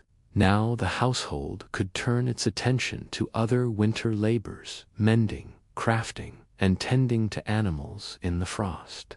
But for a few quiet evenings after the harvest was stored, there was time to sit, rest, and breathe. The smell of apples and onions, the earthy scent of potatoes, the tang of smoked meat filled the cool air. Outside, the leaves had fallen and frost silvered the ground, but inside the stores, summer still lingered in every bite. These rooms were more than storage. They were the memory of sunshine, rain, and soil, preserved to carry life through the dark months. And as the first true cold wind rattled the shutters, those who had worked so hard could finally sleep without worry. For the harvest was safe, the shelves were full, and the long winter ahead could be met with steady hearts. Chapter 18. Winter preparations beyond the food supply. With the food stores secured, the attention of the household turned toward the many other tasks winter demanded. Though bellies might be full, survival through the cold months required far more than grain bins and root cellars. The first concern was shelter, for the coming storms would test every wall, roof, and window of the homestead. Men climbed ladders to inspect thatched roofs, replacing loose bundles and tightening bindings to keep out wind-driven snow. Any leaks discovered during autumn rains were patched quickly, for a wet roof in winter could be a disaster. Chimneys were swept clear of soot and bird nests, ensuring fires would draw cleanly and not fill rooms with smoke. Hinges on shutters were checked, repaired, or replaced, for they would need to be closed tightly on stormy nights. Small cracks in walls were filled with wattle and daub, while larger gaps were stuffed with straw for insulation. Windows without glass were covered with oiled cloth or animal bladder to let in light but keep out icy drafts. The floor of the main hall was strewn with fresh rushes, both for warmth underfoot and for absorbing dampness. In barns and byres, the same process of repair was repeated to protect livestock from the worst of the weather. Animals were as vulnerable to frost as people, and their health was tied to the household's survival. Stalls were cleaned, fresh straw bedding was laid thick, and drafty barn doors were reinforced with extra planks. Haylofts were inspected to ensure there was enough feed to last the season, carefully rationed until new grass appeared. Water troughs were moved closer to the warmth of the barn to keep them from freezing solid overnight. Woodcutting was another urgent priority, for fires would need to burn every day to cook food and heat the home. Stacks of split logs grew high against sheltered walls, arranged so that older wood would be used before newer pieces. Kindling bundles were tied and kept dry under awnings, ready to spark the morning fire when frost lay thick. Some households coated their logs with ash to deter insects and keep the wood from rotting before use. Charcoal, made in summer kilns, was stored in covered barrels for use in forges and smaller enclosed braziers. Wool and cloth were another matter, for warm clothing could mean the difference between comfort and deadly chill. Women of the household brought out baskets of spinning, knitting, and sewing to finish before the first snowfall. Wool from the year's shearing was carded, spun into thick yarn, and woven into heavy winter garments.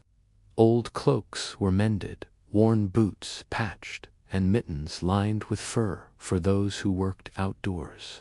Children's clothes were lengthened or widened, allowing for growth through the season without sacrificing warmth. Extra blankets were made from worn garments stitched together, every scrap of cloth finding new use in the cold.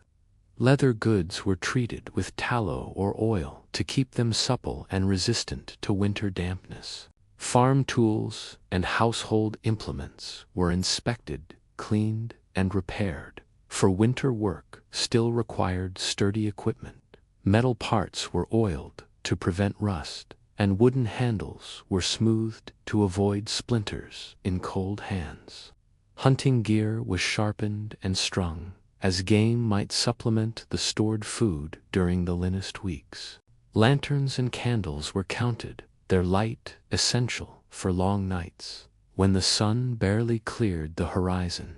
Oil for lamps was poured into sealed vessels, kept in a cool place away from the fire's reach. In wealthier homes, horn lanterns or glass vessels were polished, but in most cottages, simple tallow candles sufficed.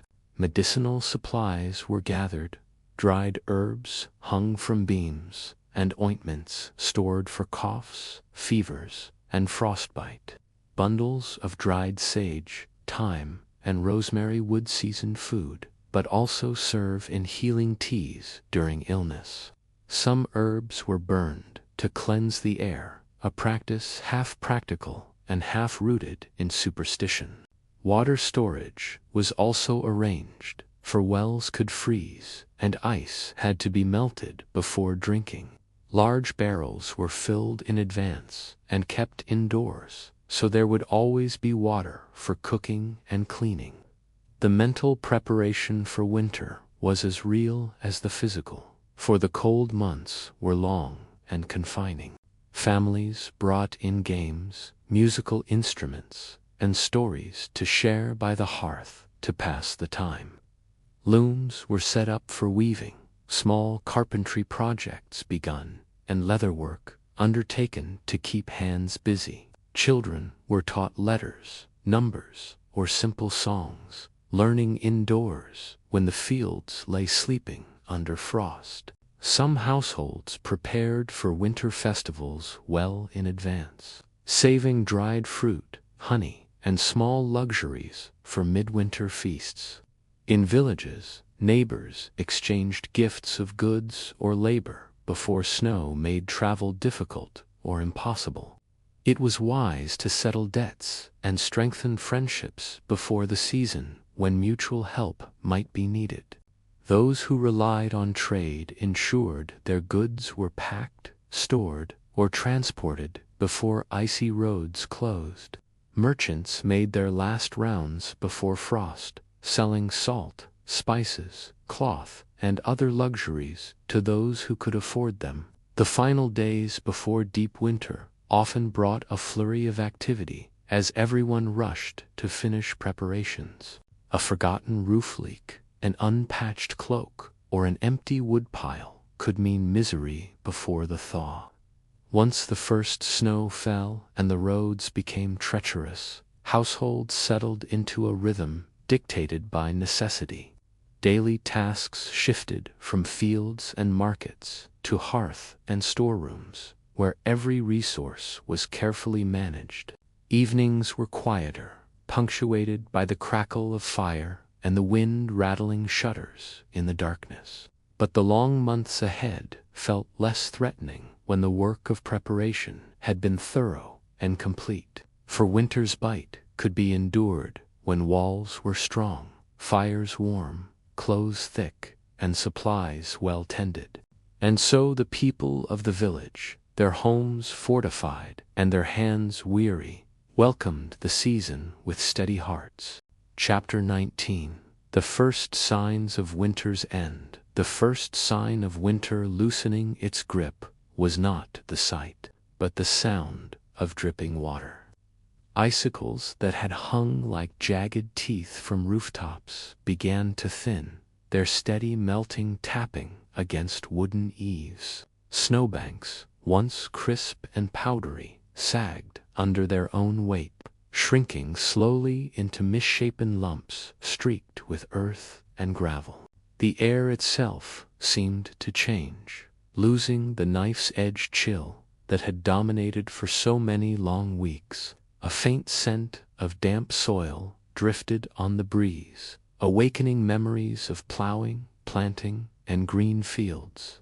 Villagers noticed the days lengthening, the sun lingering just a little longer over the horizon each evening.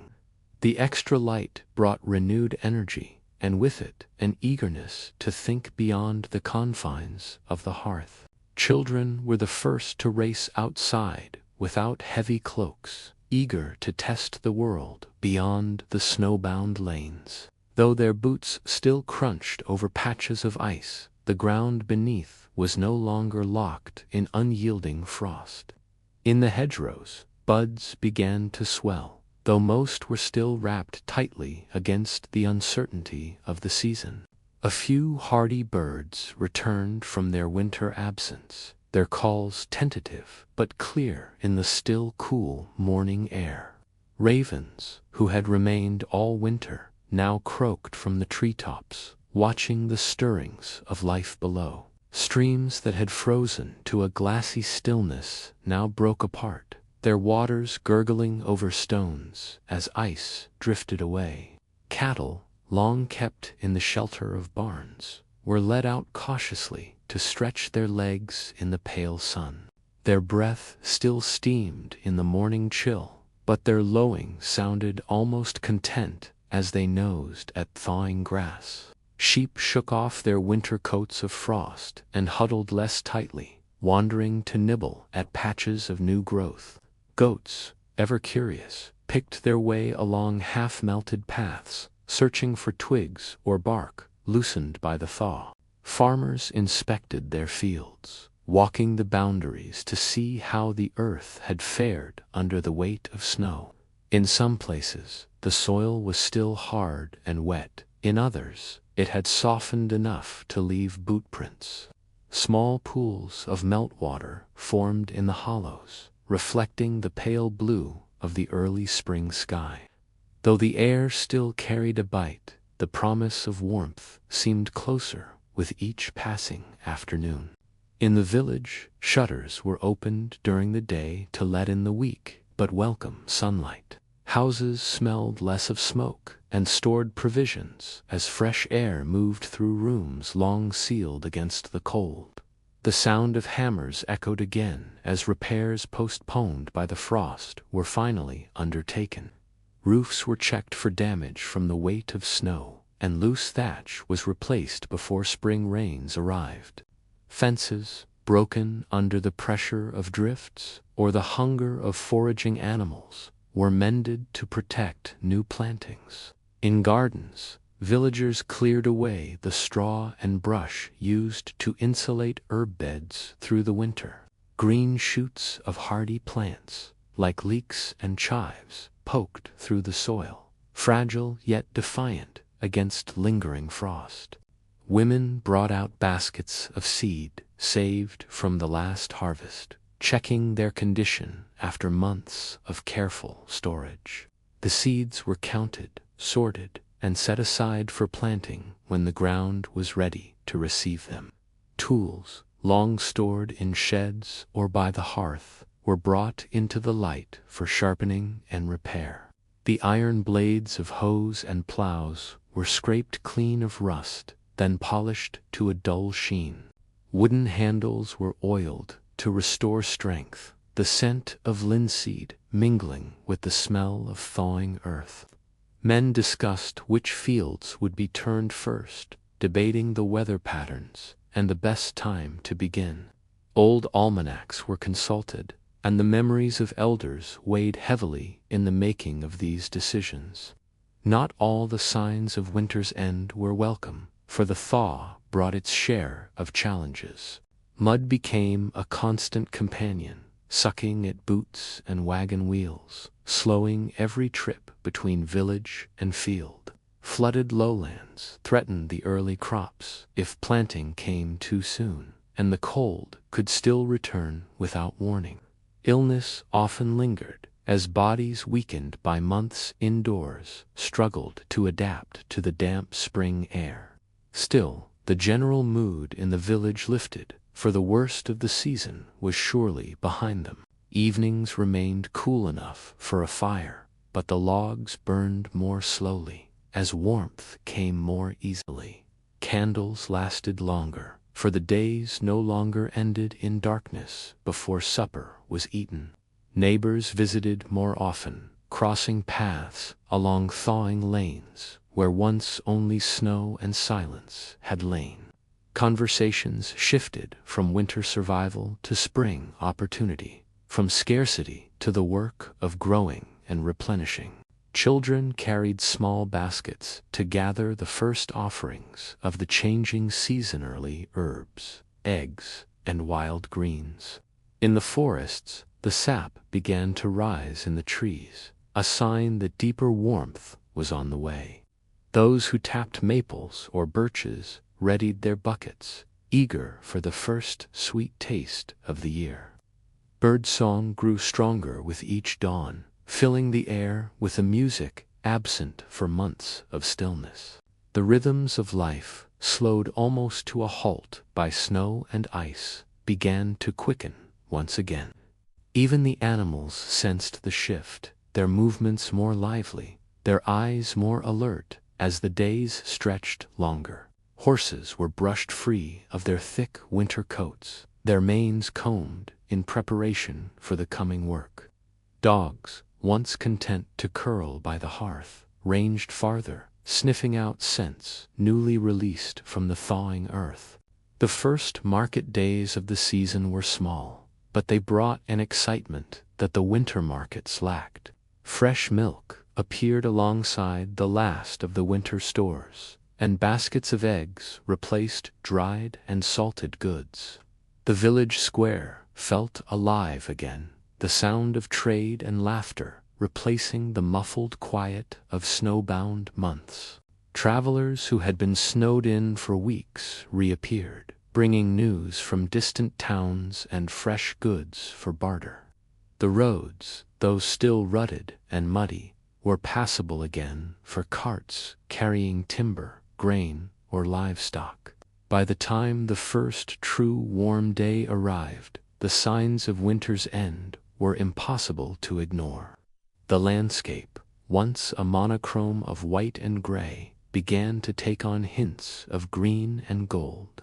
Though the work ahead was great, the heaviness of winter was lifted, replaced by the restless energy of spring. The people knew that challenges lay ahead, but they welcomed them, for they came with the sun and the soil. And so the thaw was celebrated in quiet, ways-open windows, longer walks, and the deep satisfaction of surviving another winter. Chapter 20. The Return to the Fields. The Return to the Fields. W.S. More than a task. It was a renewal of purpose after months of waiting. Villagers rose before dawn, eager to begin the work that would decide the plenty or hunger of the year. The morning air was cool, touched with the lingering breath of winter, but alive with the scent of damp soil. Birdsong carried over the meadows, blending with the creak of wagon wheels and the low murmur of human voices. Oxen were led from their pens, their heavy hooves squelching in the soft, thawed ground along the village paths. Harnesses, polished with oil, were fitted snugly across their broad shoulders, ready for the strain of the plow's pull. Men walked beside the animals, guiding them toward the wide fields where last year's stubble still lay in tangled mats. The soil, freed from its icy prison, was dark and rich, ready to be broken and turned toward the sun. Plows were set into place, their sharpened iron tips biting into the earth with a sound both gritty and satisfying. With each furrow, the land released the earthy fragrance of fertility, promising to reward the work with future harvests. Women followed behind, scattering the first seeds into the freshly opened rows, their hands practiced and precise from years of tradition. Children carried baskets of seed, learning the rhythms of planting from their mothers and older siblings through quiet imitation. The work moved steadily down the field, the pattern of furrow and sowing as old as the village itself. Every gesture was deliberate, for planting too deep or too shallow could mean the loss of precious seed. Above, the sky stretched clear and pale, the sun rising higher with each hour, lending warmth to the busy scene. Here and there, the cries of crows interrupted the steady sounds of labor, their black shapes wheeling overhead in search of food. Scarecrows, repaired and redressed after the winter's storms, stood sentinel at the field's edges, their ragged arms raised against the birds. Water was fetched from nearby streams to moisten the soil where the sun had already begun to dry the top layer. Farmers tested the dampness with their hands, judging if the roots would find enough moisture to take hold. The planting was not only in the main fields. Gardens near the homes were also brought back to life. Herbs, onions, and early greens were tucked into carefully prepared beds, destined for the household table within weeks. In the orchards, the ground around the base of trees was cleared of weeds and loosened to let in air. Saplings, planted the year before, were checked for damage from frost or hungry winter animals, and their supports were repaired.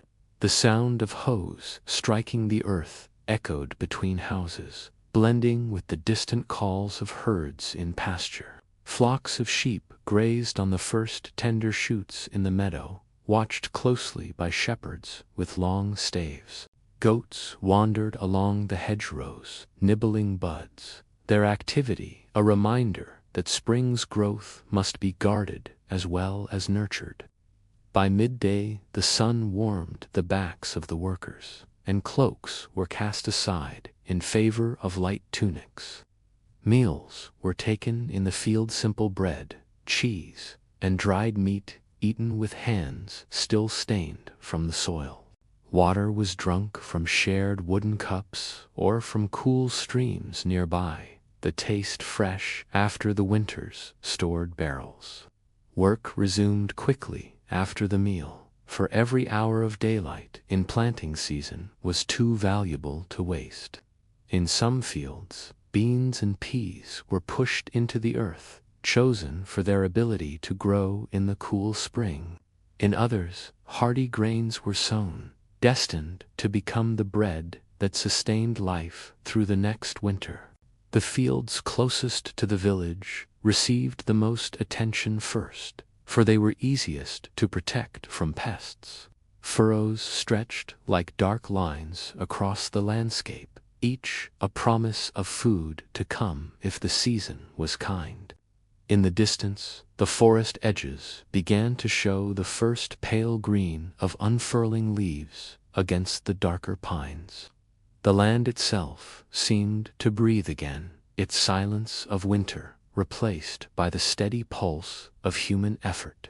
By late afternoon, shadows began to stretch, and the day's work neared its pause, though much remained for tomorrow. Oxen were unyoked and led to water, their hides brushed to remove the clinging mud and bits of straw. Plows were carried back to sheds or leaned against fences, their blades cleaned to prevent rust in the damp night air. Seeds that remained were counted and stored carefully, set aside for the next day's work in untouched parts of the field. The workers walked home in small groups, their talk low but steady, speaking of weather signs and planting hopes. Children skipped ahead, their energy unspent, gathering wildflowers or chasing after the first butterflies of the year. Back in the village, smoke rose from chimneys as evening meals were prepared to feed the tired but satisfied households.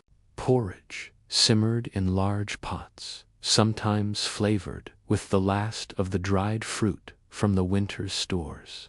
Fresh herbs from the first garden beds added sharp green scents to the otherwise familiar flavors of the table. Around the hearth, elders spoke of springs past, recalling seasons of abundance and years when frost returned to kill the crops.